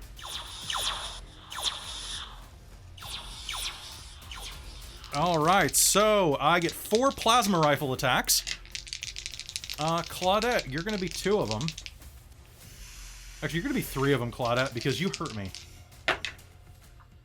Okay, I have 23, 23, 25. Yes. Do you have shield? Yes, but I just spent a reaction doing Featherfall. Oh, no, you did. And it hasn't been your... Oh, but then it was your round immediately after. Okay, so that was different? That you I thought it was all part of the same action. You did it to being flushed. So okay, technically, yes, if I we're will doing... definitely shield then. Okay, that raises That'll your AC bring me up to to 25. Okay, and I said I had 21. Did I say... So that was 1 hit then? Yes, you said 23, Okay. 23, and then 25, I think? I think it was 25. Yeah. Okay, so, and then I just knocked that dice to the side. Pretty sure shield is +5. It is +5. So that is going to be a 26 to hit you. Yeah. So that honestly could be way worse. Claudette, you are going to take 7, 9. That is going to be 16 plasma damage, which technically we're just going to call radiant damage for this because we're not using plasma. But 16 radiant damage. And that is going to be... That's middling. That's going to be 16 plasma damage, radiant damage to you as well. Cool. And for those of you who are looking at this, I'm using a Kickstarter that we backed called Spaceships and Starworms for the high-tech thing. It doesn't have too much in the core book in the way of like robots and high-tech stuff, but what it does have is kind of cool, and they have some additional like types of damage, like radiation damage. So it was kind of fun. I will say the paper stock isn't very good though. It's kind of Yeah, it's the really cheap paper. It's really cheap. Back the PDF or buy the PDF, and just use that. It's also, it looks like it would look really cool on like a tablet, but the book's kind of iffy. Whereas I can tell you what Kickstarters to buy because I just got a couple in the mail that I'll show you later. They're just dope.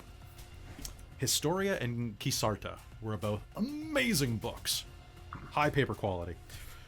That matters to me. Anyway.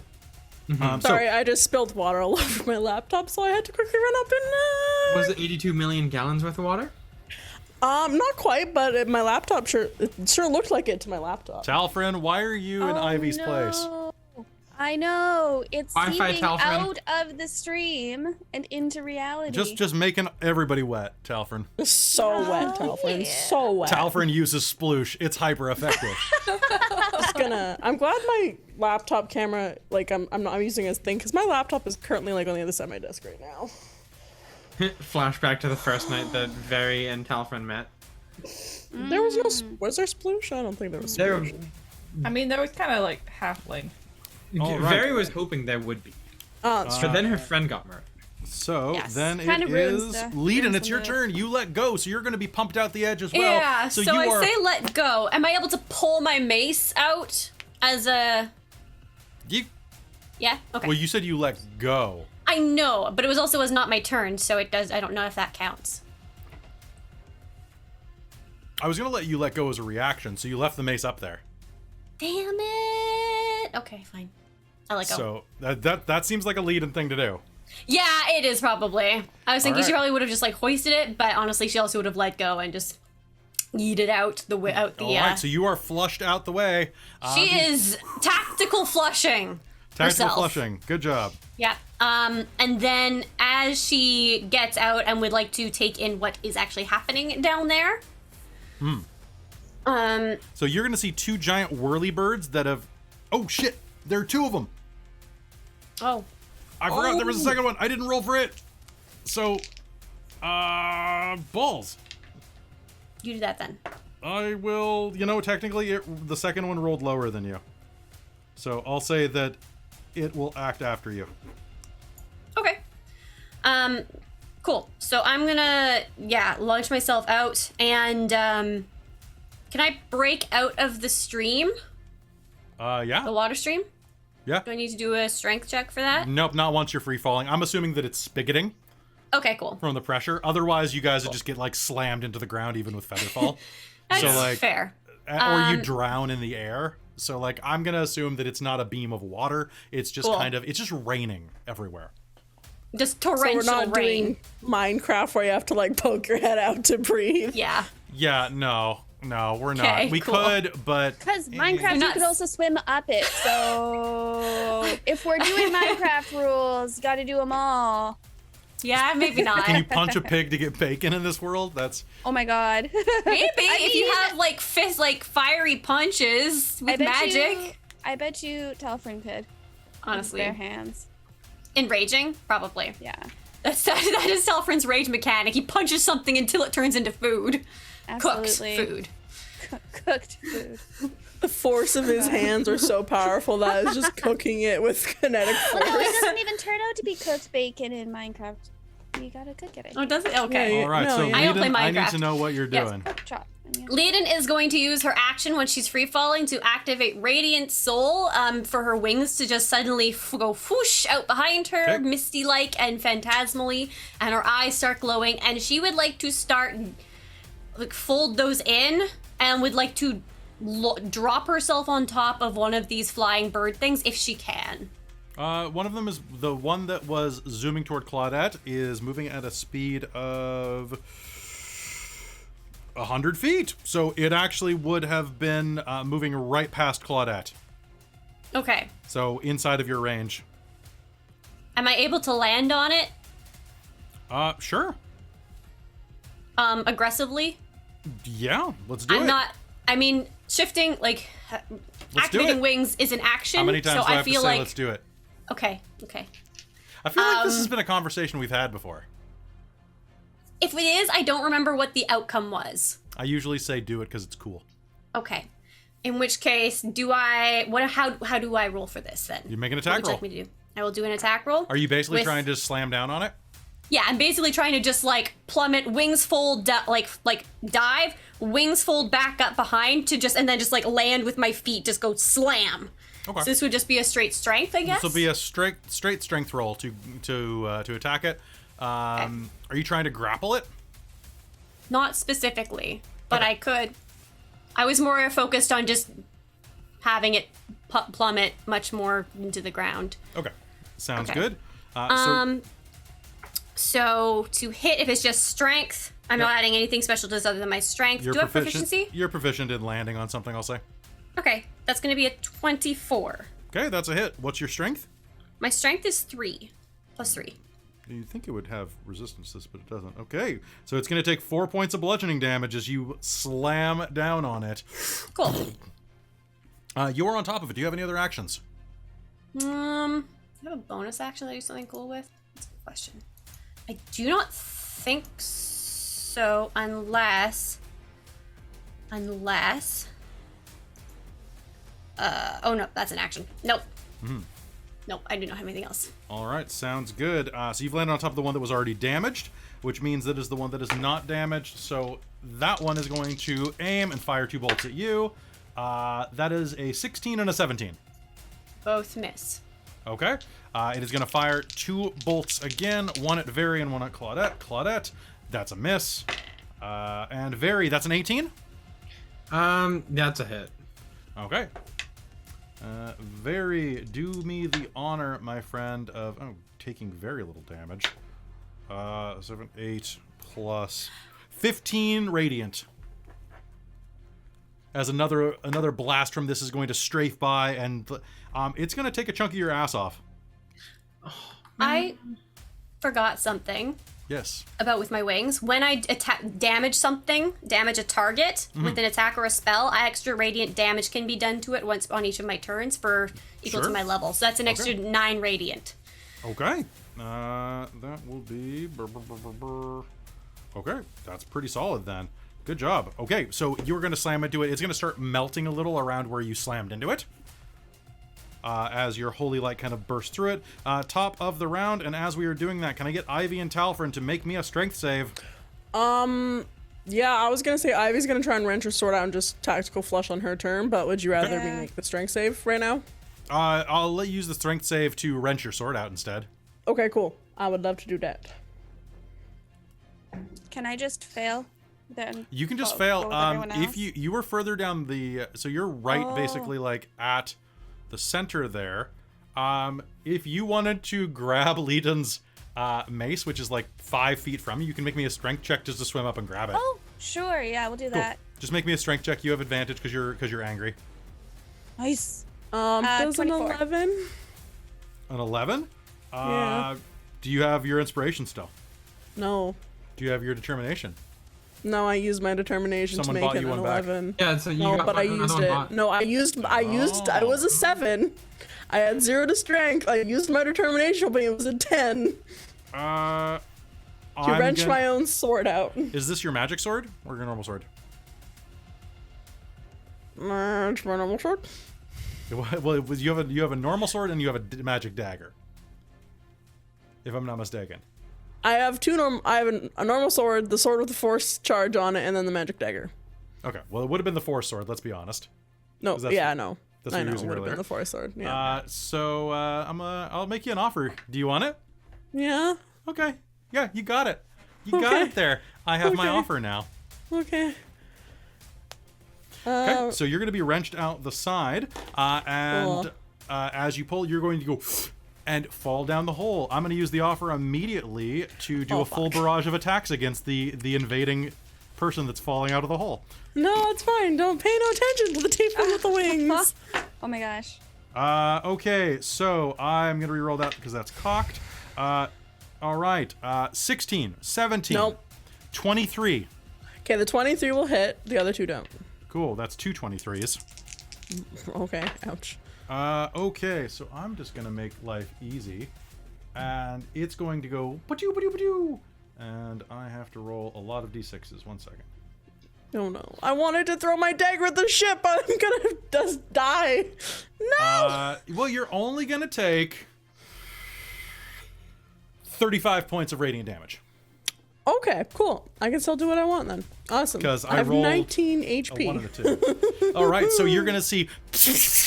Actually, you're gonna see these bird things go.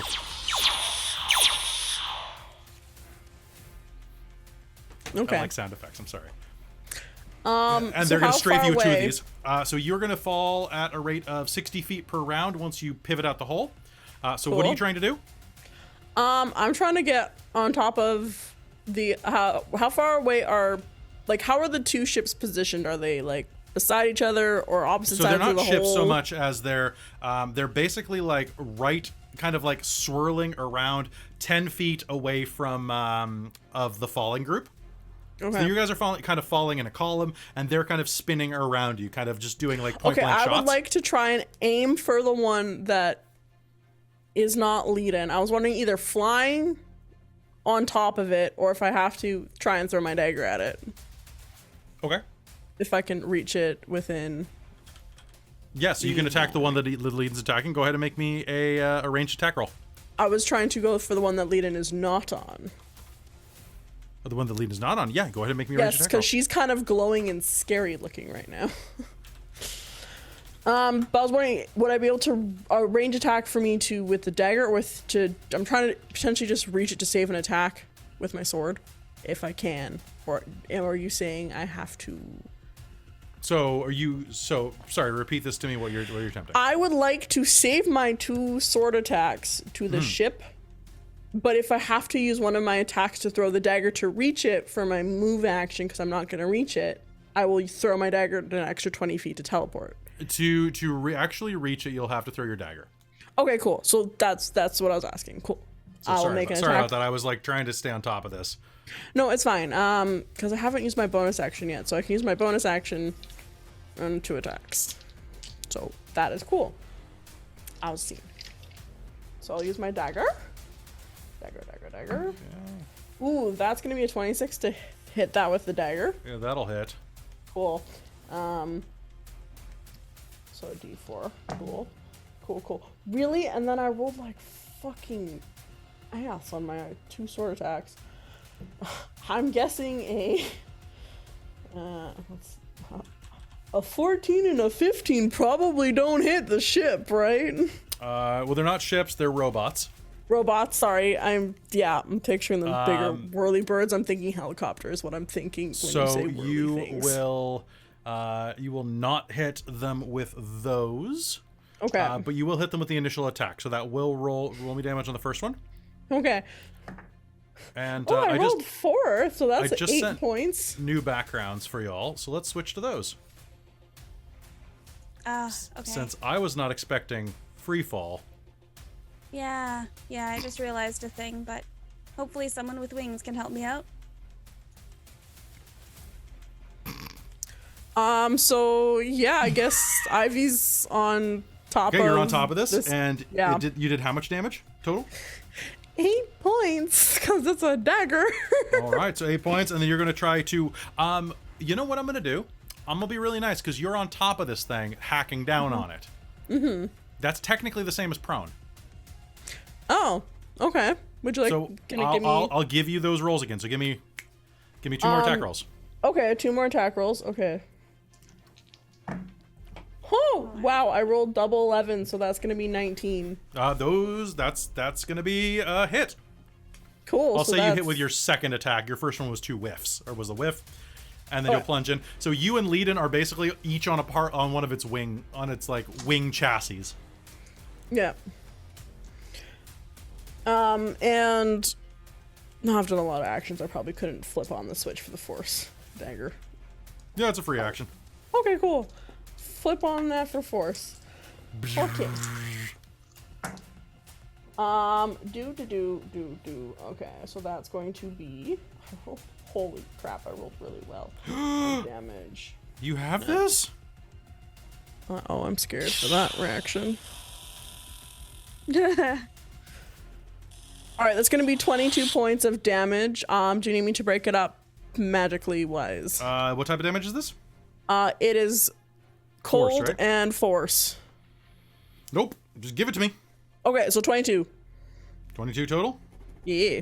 Okay, this thing is really messed up. So you're gonna start cutting one of its wings off as you are slashing down into it. Talfrin, you're up, my friend. What do you do? So, did you make your strength check? Yeah, I got a 24. Okay, so you're able to grab Leiden's mace. Okay. And where are you going? Are you gonna go out the hole, or are you gonna keep fighting? Okay, I was like, am I locked into going out the hole? No, you don't have to be. I actually don't want to go out the hole. Okay. Because I realized I'm a whole ass round behind everyone, so I'm gonna be out of range by the time. Yeah. Actually, you won't, because by the time you are shot out the hole, you'll basically catch up with them. Oh, really? Yeah. Okay. Well, if that's the case, you're moving at 500 feet per second to the moment you hit free fall, then you're moving at 60 feet. Okay. Okay. Or 500 feet per turn. As long as if people are still doing doing smelly things, I could be in range. Otherwise, I'm a little bit screwed. It's up to you. You don't have to go out if you don't want to. You can fight against it. I'll go. Nope. Okay. Wow. Talfrin, you are sailing down. You can see that there. Oh, pardon me. You're right, Ivy. You were attacked the one that Leiden wasn't on. Yes. Okay, so that one's not nearly as damaged now. Yeah, because Leiden did the glowy thing, and we've been told, and I felt her radiant damage, so I know not to go near Leiden when she's all glowy. Okay, so I just had to adjust some hit points. All right, so the other one of them is really damaged. One of them's pretty scratched up. That's the one that you're fighting. Yeah, mine was a Talfrin. total of 30 for both. If you knew that. Perfect. Yeah, I will adjust that up a tiny bit. Cool. All right, so Talfrin, you are shut out the hole. You're What are you doing? What are you doing? I have Leiden's mace in one hand, Yep. my sword in the other hand. I can't really grab the javelin with my other hand, so I'm going to try to aim myself towards the rest of the group. I'll let you make a deck save as a free action as my offer for you to throw the hammer at Leiden, or to Leiden. That's okay. Okay. Oh, sure. Leiden wants it? I don't know. It's fine. That's okay. I'm not sure. I think Telvrin's gonna hold on to it. Two Bless weapons you. are better than one. This is true. Although I can't use this one with one hand, but I can hold it at least, I think. Yep. It's strong enough. Yep. Okay. All right. That's okay. All right. What do you do? Oh, there's nothing else I can really do. I'm just gonna kind of aim towards the group as I fall. All right. Fall. Sounds good. You can aim toward the group as... Actually, what I can do is I can use my bowstring thing that I never use. Bowstring magic. Oh, yeah. How does that work? I can touch one creature, which can be myself, so I'll just, and I'm going to do, let's do, for 10 minutes, the creature can roll a d3 whenever making an attack roll or an ability check and add the number to the roll to the d20 roll. Sounds good. So that'll be your action, and then, so your rage is going to end then. Yeah. Because you're not actively attacking anybody. However, you can use your, I guess you can't use your bonus action to re-rage in the same round as it ends. But hey, that's next round. So you're going to exit rage and continue falling. Okay, mark you off there. Claudette, you are up. Okay, is the other drone still up? They are both up. One of them is pretty badly damaged. One of them is like a bit damaged. They are being ridden by Ivy and Leiden, respectively. Okay. One has angel wings, one has devil wings. It's a very aesthetic approach. Okay. How far away are they from me? At this Like, point, can I angle my free fall-ish, my feather falling, in order to, like, collide with one? I'll say if you make me an acrobatics check, you can go after the one that Leiden slammed into, because it dropped when she hit it. I get advantage on an acrobatics check in Blade Song, so yes. God damn it. Nat 20. You fucking... I want to get over there, use my lightsaber rapier to stabby stab that thing. Oh, you mean this? Yep. I'm like being careful to not hurt Leiden, but I want to stab it. Okay, yeah, you can use your movement to move over there with that roll, and you can make me your 2 attacks. Okay. God damn it. That is going to be 24. Yep. And 26 to hit. Okay. Give it to me.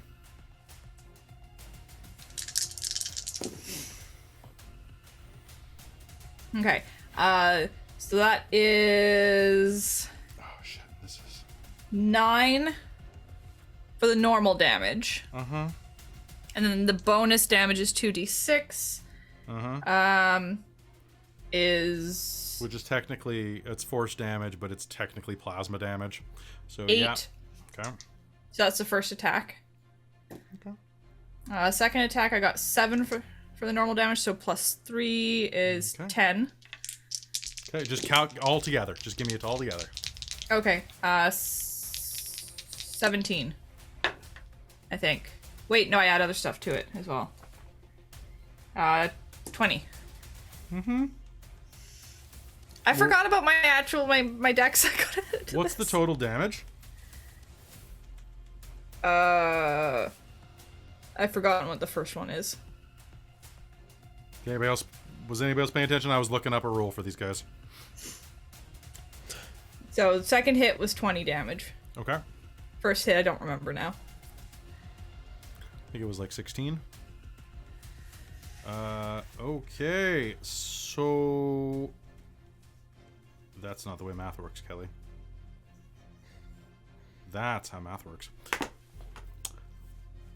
So this Force Blade has a specific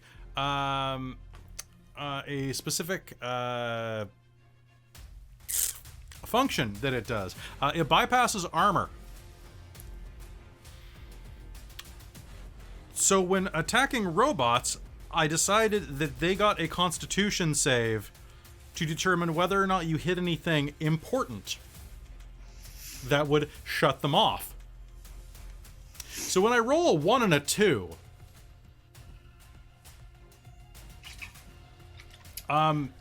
yeah, you're gonna stab the sword right into the center of its body where Leiden was like kind of softening it up like butter that's starting to get melted from being left out, and you're just gonna plunge your sword into that weak spot, like, you know, like it's like a baby's head, like it's really just soft. And you just, don't stab a baby with a lightsaber.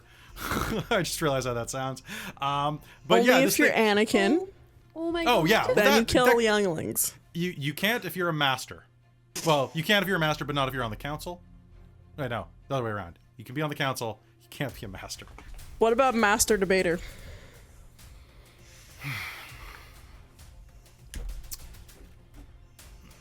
Claudette, the thing goes. And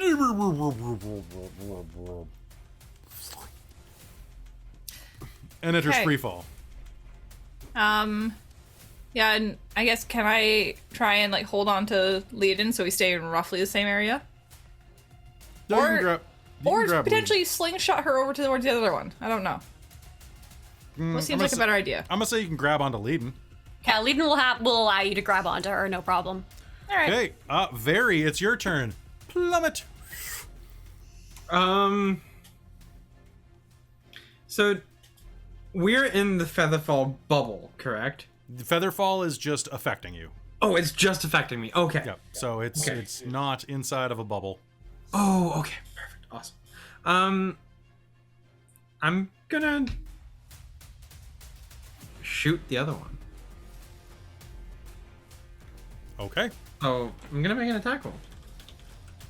Is what I'm gonna do. That is the I mean, longest it's stomach rumble I've ever had in my life. not a nat 20, but it is a 21 to hit. That is gonna be a hit. Fantastic. Can you do me a favor, please, and take No. 16 piercing damage, magical, please? Okay, only because that's an easy bit of math for me to do.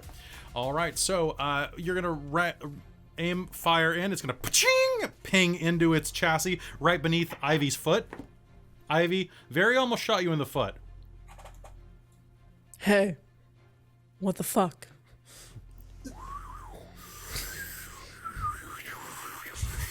All right, you doing anything else, Very?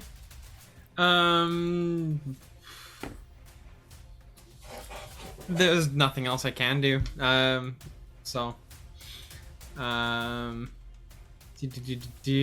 I can't use any of my spells.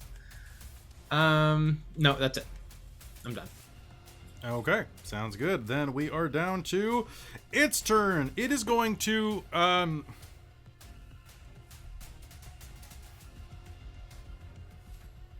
that doesn't work if you're also flying with them.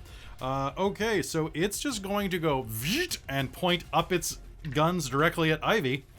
Hey Ivy, these things don't take disadvantage for point blank shots. Okay.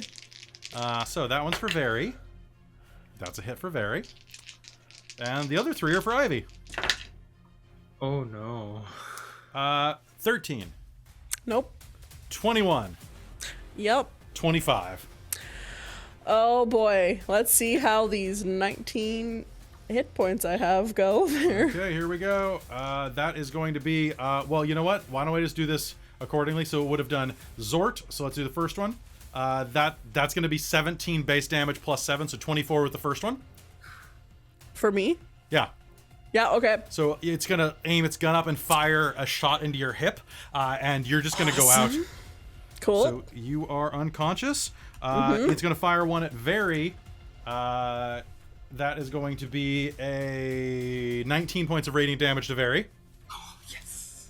And it has one more shot because it would have been able to do that. So I'm going to aim at... Oh, it's not doing 2 shots to me? It has 4 shots. Oh. And it was going to shoot you, but you're already kind of like falling through the air as a corpse. So I'm going to just... You know what? I'm going to determine its RNG protocol, which is going to be... that's going to be Talfrin. Talfrin, I have a 30 to hit you. Talfrin, do me a favor and take 25 radiant damage. I rolled max. Okay. As it kind of like fires a bolt directly into you. And that is its turn. That is its back up. All right, Leiden, you're up. Okay, so the one that we were standing on is now dead and falling. And so, and Claudette has grabbed onto me, so I feel, so at this point, I'm probably able to just like, basically flare the wings up again and step off and let this thing just plummet. Okay, so I'm holding on, I got Claudette. I'm going to, how far away is Ivy? I'm going to say that she's about 30 feet and about 15 feet up from you. So I could reach her with 30 feet. With 30 feet, you could. Bonus action, spare the dying if she's at 0. Sounds good. So at least she's not bleeding out. Okay, so you're going to fly up. That's inside of my range. I'm going to use a Hurt Them More to make 2 attacks on you. Ah, fuck. Okay. My spare the dying is at range. Is it a range? I don't have to touch her. Because okay. of my Grave Cleric, it's 30 feet bonus action instead of a round and touch. Okay, so you're not moving to her. I have not moved yet. Okay. But I was planning to move. But the other thing that shot her, I would like. Okay, go ahead. So that was. Because that's a bonus action. I haven't used my action yet. I'm just holding. Okay, so basically she went, stab, stab, stab. Yeah. And the other thing is flying away from her now because it's... Yeah, it's kind of pointed at you guys, so... Okay. You can see into its beady eagle eyes. I would like to... Sacred Flame, because that's 60 feet. Okay. I need a dexterity save from it. Yay! 18. Oh, pardon me. The save is 17. Okay. So... In that case, it probably succeeds. Wow, I have a really high int save. Oh, okay. Is it an AI? It has a private network built into it. That's probably why. Okay, so that in that case, nothing will happen if it succeeds. Okay, I'm gonna use a Hurt Them More to fire off that volley against you, though. Okay, sure. And that's gonna be a 20 on one of them. Okay. Does that hit? That will hit. My current AC is 18. I am resistant to radiant. Good for you. That's going to be 17. That's going to be 8 points of radiant damage after resistance. That could have been way worse. It's a total of 8, or is that just the first attack? That I only hit with 1. The other one's going to zort right by you. I got a 2. Cool. Well, I got a 13, but I know that doesn't hit. Cool. Okay, and that is the end of this round. We are back at the top. Ivy, I need a death save. Ivy, do me a favor. I don't. I was spare the dying. Oh, shit, you're right. My bad. I have 0 HP. Yeah, so you're just free falling, but at least you're not death saves yet. Make me a death save to see if you wake up. Okay. If you get 20, do you roll that? Up. Oh, yeah, you're right. I guess I get advantage on death saves. Oh, yeah. Hell, you roll it if you took a feat for it. Okay, cool. For this, because this is just fun. You gotta be fucking kidding me. A 2 and a 1. Well, that doesn't matter. You just, nothing happens. Yeah, so I can't do anything on my turn. I have 0 HP. I'm still unconscious. You're still unconscious, yeah. Ivy dreams about Dirk. There we go. All right. And we don't even know what happened to Dirk. I know. Shh. I just got him back. I just got him back. I'm so sad. All right, Talfrin, it's your turn. So Ivy's kind of floating up. You could try to intercept her corpse. Oh yeah, does Featherfall not work on corpses? It does. She never Featherfalled. It does. She's still is floating at normal speed. Okay. But like, she's kind of like, I don't know. What do you want to do? There's one of these things directly beneath Ivy. You could try to launch yourself down at it. Yeah, I want to do that. I want to launch myself down at it and try to stab through its head. Okay, make me an acrobatics roll to aim and kind of do the point break tuck and fly. Okay, I'm going to hold on. What's my acrobatics? Acrobatics. Yeah. Okay.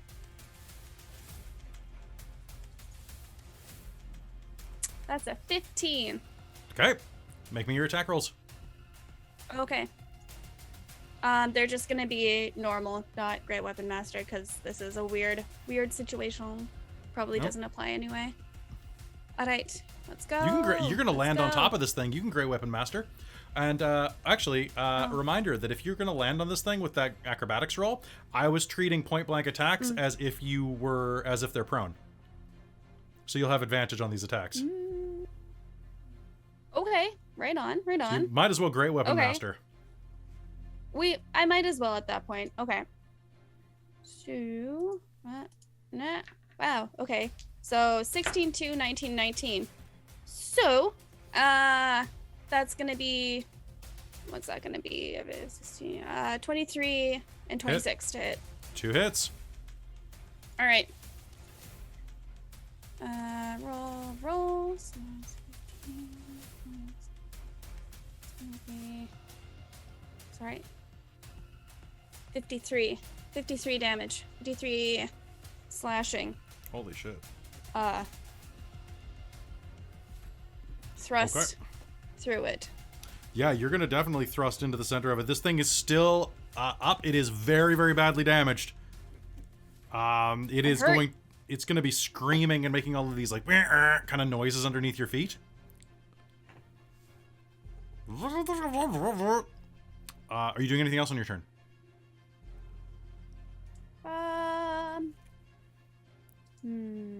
You could rage and just see what happens.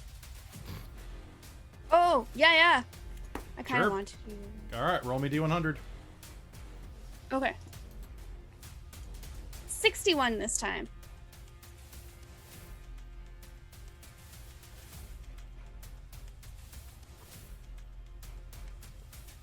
I need you to make me a save, my friend. One moment, please. So real quick, I need you to roll me a D20, just by itself. Okay. 15. Okay, and make me a. What is the save for this? This is 1 second. Pardon me. I need a wisdom save. Okay. Could be worse. 16. 16. Okay. Yep. So I just have to check one final thing real quick. So for your, Okay. what is your proficiency bonus plus your Constitution modifier? Plus 8. A lot. I need to know if you beat your own wild surge. You know what? I just hit it. So you Because just it's 16. okay. One moment, please. Yeah, Constitution's 4, proficiency bonus is 4, and plus 8 is 16. Okay. And 17 minus 1 is 16. So, Okay, I just gotta check something real quick. So you rolled a 15. oh, you know what I never used? What? I never used my feet, but that's okay. That'll come up again. I was forgetting about it. It will. If someone wants to give me a hurt them more right now, this would be the exact moment. But in the meanwhile, I'm gonna say that.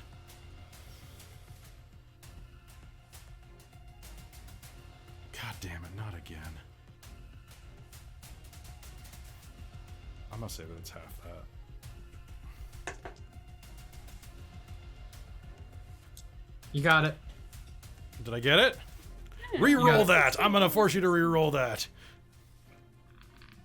Because this is ridiculous. You're getting a nat 20 on this one. Roll me the con save again. I'm spending that hurt the more Probably not. immediately. Oh, can I use my lucky? Yes. I still won't. Oh, 17. God fucking damn it. I rolled an 11, then I rolled an 18, which would be 17. Roll me a 10-sided dice. I'm sorry. Thank you. This is so chaotic. 3. Okay. Let me do math. I'm really curious what's happening. You know what's happening. Where's the monster manual? Oh my god. Oh my gosh. Yeah, are we getting Drago Talfrin? I gotta check something. Oh, was 61 the one? Okay, so... Hmm. Okay, so there is a shudder of energy, and Talfrin, as you rage into this thing, your sword is going to fly up into the air and kind of like leave your grip, and you're going to slam your hands down into the side of this thing as you realize that your hands have suddenly grown into blue, scaly dragon claws. You are a young adult blue dragon. Oh my god, everybody get on my back. Dragon! Wait, hold on. I'm unconscious. Please grab me in your claws, Tal Dragon. Absolutely. Pardon. Yeah, so okay. you're a young adult blue dragon, because you did not quite roll high enough to become an adult blue dragon. Okay. So you will be an Person with adult. wings, you can't ride on my back probably. So here's what you rolled. You cast polymorph on yourself. If you fail the saving throw, you turn into a goat. I want a Tal goat. Beautiful. Meh. Meh. I'm sorry. Okay. On, So on the plus side, I don't have many luckies left. I think I have. you have one left, but game's about to I have end. one. Yeah. And it's every session, isn't it? Or is it every No, long it's rest? I think it's every long rest. Every long Yeah. rest. So God damn it. there we go. Okay, Claudette, it's your turn because Talfrin has done all that he can do. Is there any enemies left? Yes, there is the metallic bird that he's clawing into. It's still up. All right. I guess I will try and maneuver myself over there and stab it as well. Sounds good. Let's do it. All right. And I'm just gonna put something here. Nat 20 Are on you one of them. kidding me? Fuck yes. And the other ends up I'm gonna being start agreeing with YouTube soon. Jesus.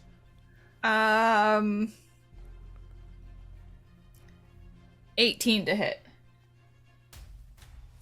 There you go, Talfrin. I have covered part of you with a blue dragon.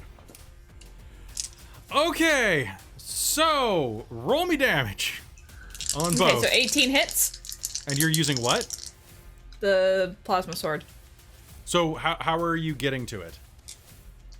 It's like 30 something feet away from you. And up. Oh, okay.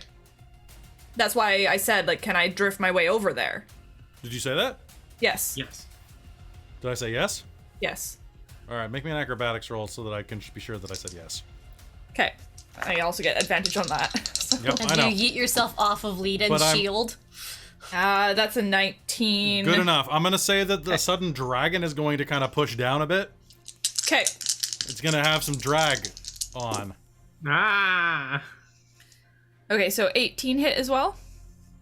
18 will hit. Okay.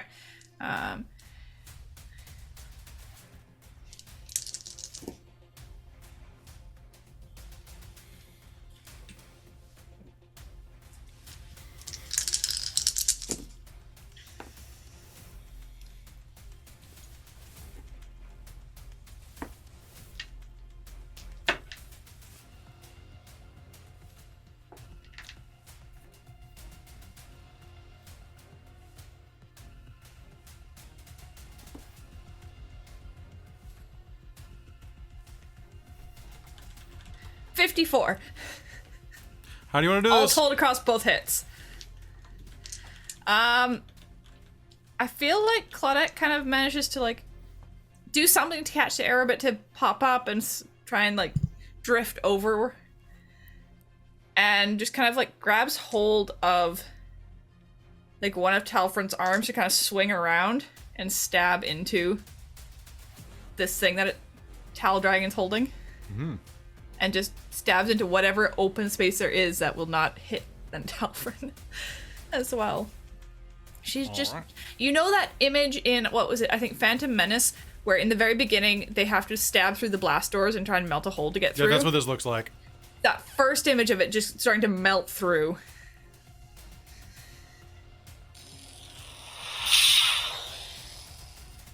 There you go. All right, Awesome. and with that, you are going to stab into it. You all start to plummet toward the ground as you have this giant dragon. Very, what do you do?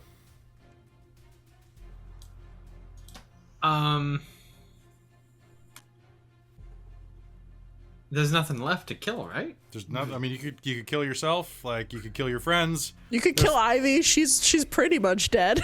You know what? I'm gonna cast some healing magic on myself That sounds like a great idea. because I have 2 hit points. And I'm gonna I'm gonna cause havoc. gonna cause havoc. I'm gonna cast 3rd level Cure Wounds on myself. Sounds good.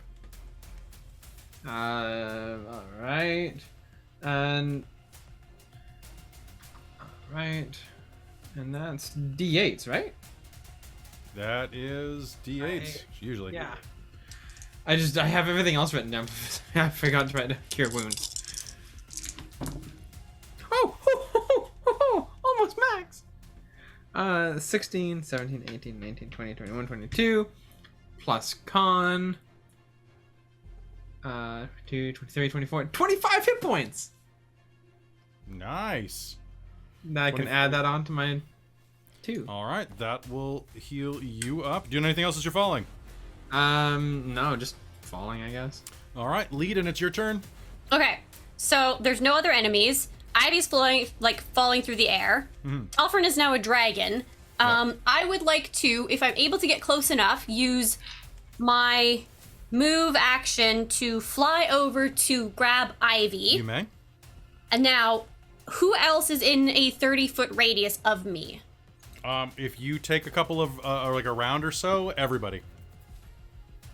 You could just So You okay. could fly around pushing people into the center column of the fall. Okay, cool. If that is something I can be permitted to do, Sure. because I can cast Mass Cure Wounds as an action, Okay. in a 30-foot radius. Now, Ivy's at 0 points stabilized. Yeah. I'm a Circle of Mortality. If I use a spell that would normally roll 1 or more dice to restore hit points to a creature at 0 hit points, instead I use the highest number possible for each die. So that would be plus my spell, my ability. So Ivy so that would heals be... to your full amount. Everyone else you have to roll for.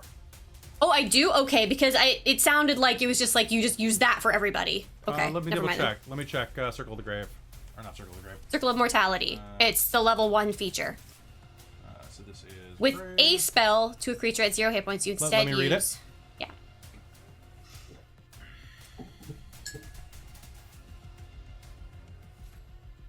So it's to a creature with 0 hit points. So if they're at 0 hit points, they get full. Everyone else gets the roll. Okay. So in that case, that still means that Ivy would heal 29 hit points. Oh. And then I would just roll the 3d8 needed. I believe it was, plus my... So... That's sad, but okay. That's why I wanted to clarify. One sec. Oh, sure.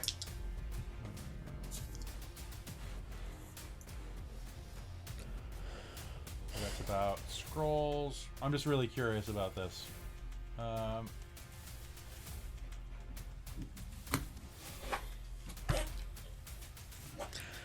I think I remember. Yeah, so heal everyone normally and maximize the 0. Yeah, that's what I remember. That's how the critical roles Circle of Grave Talison's cleric did. That's how they did that too. So I think that sounds fair. The Ivy gets super healed. I got super healed. I'm gonna eat dinner after this. It's gonna be great. Okay. And everyone else heals 21 hit points. Nice. Yeah. All right. I'll let you re-roll any ones you rolled. Oh, in that case, one sec. One sec. Let me fix that. That'll be, so everyone heals an additional 3. So 24 points.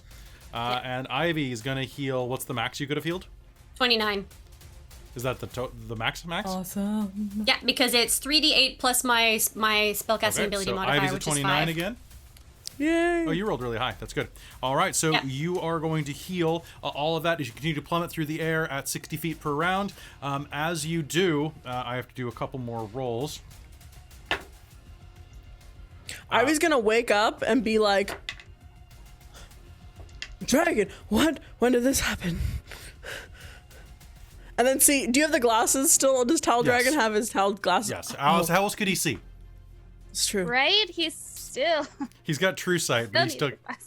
Oh, Talfrin, it's you. Okay. And Ivy will like flap her wings and then just ride Talfrin again down. Nice.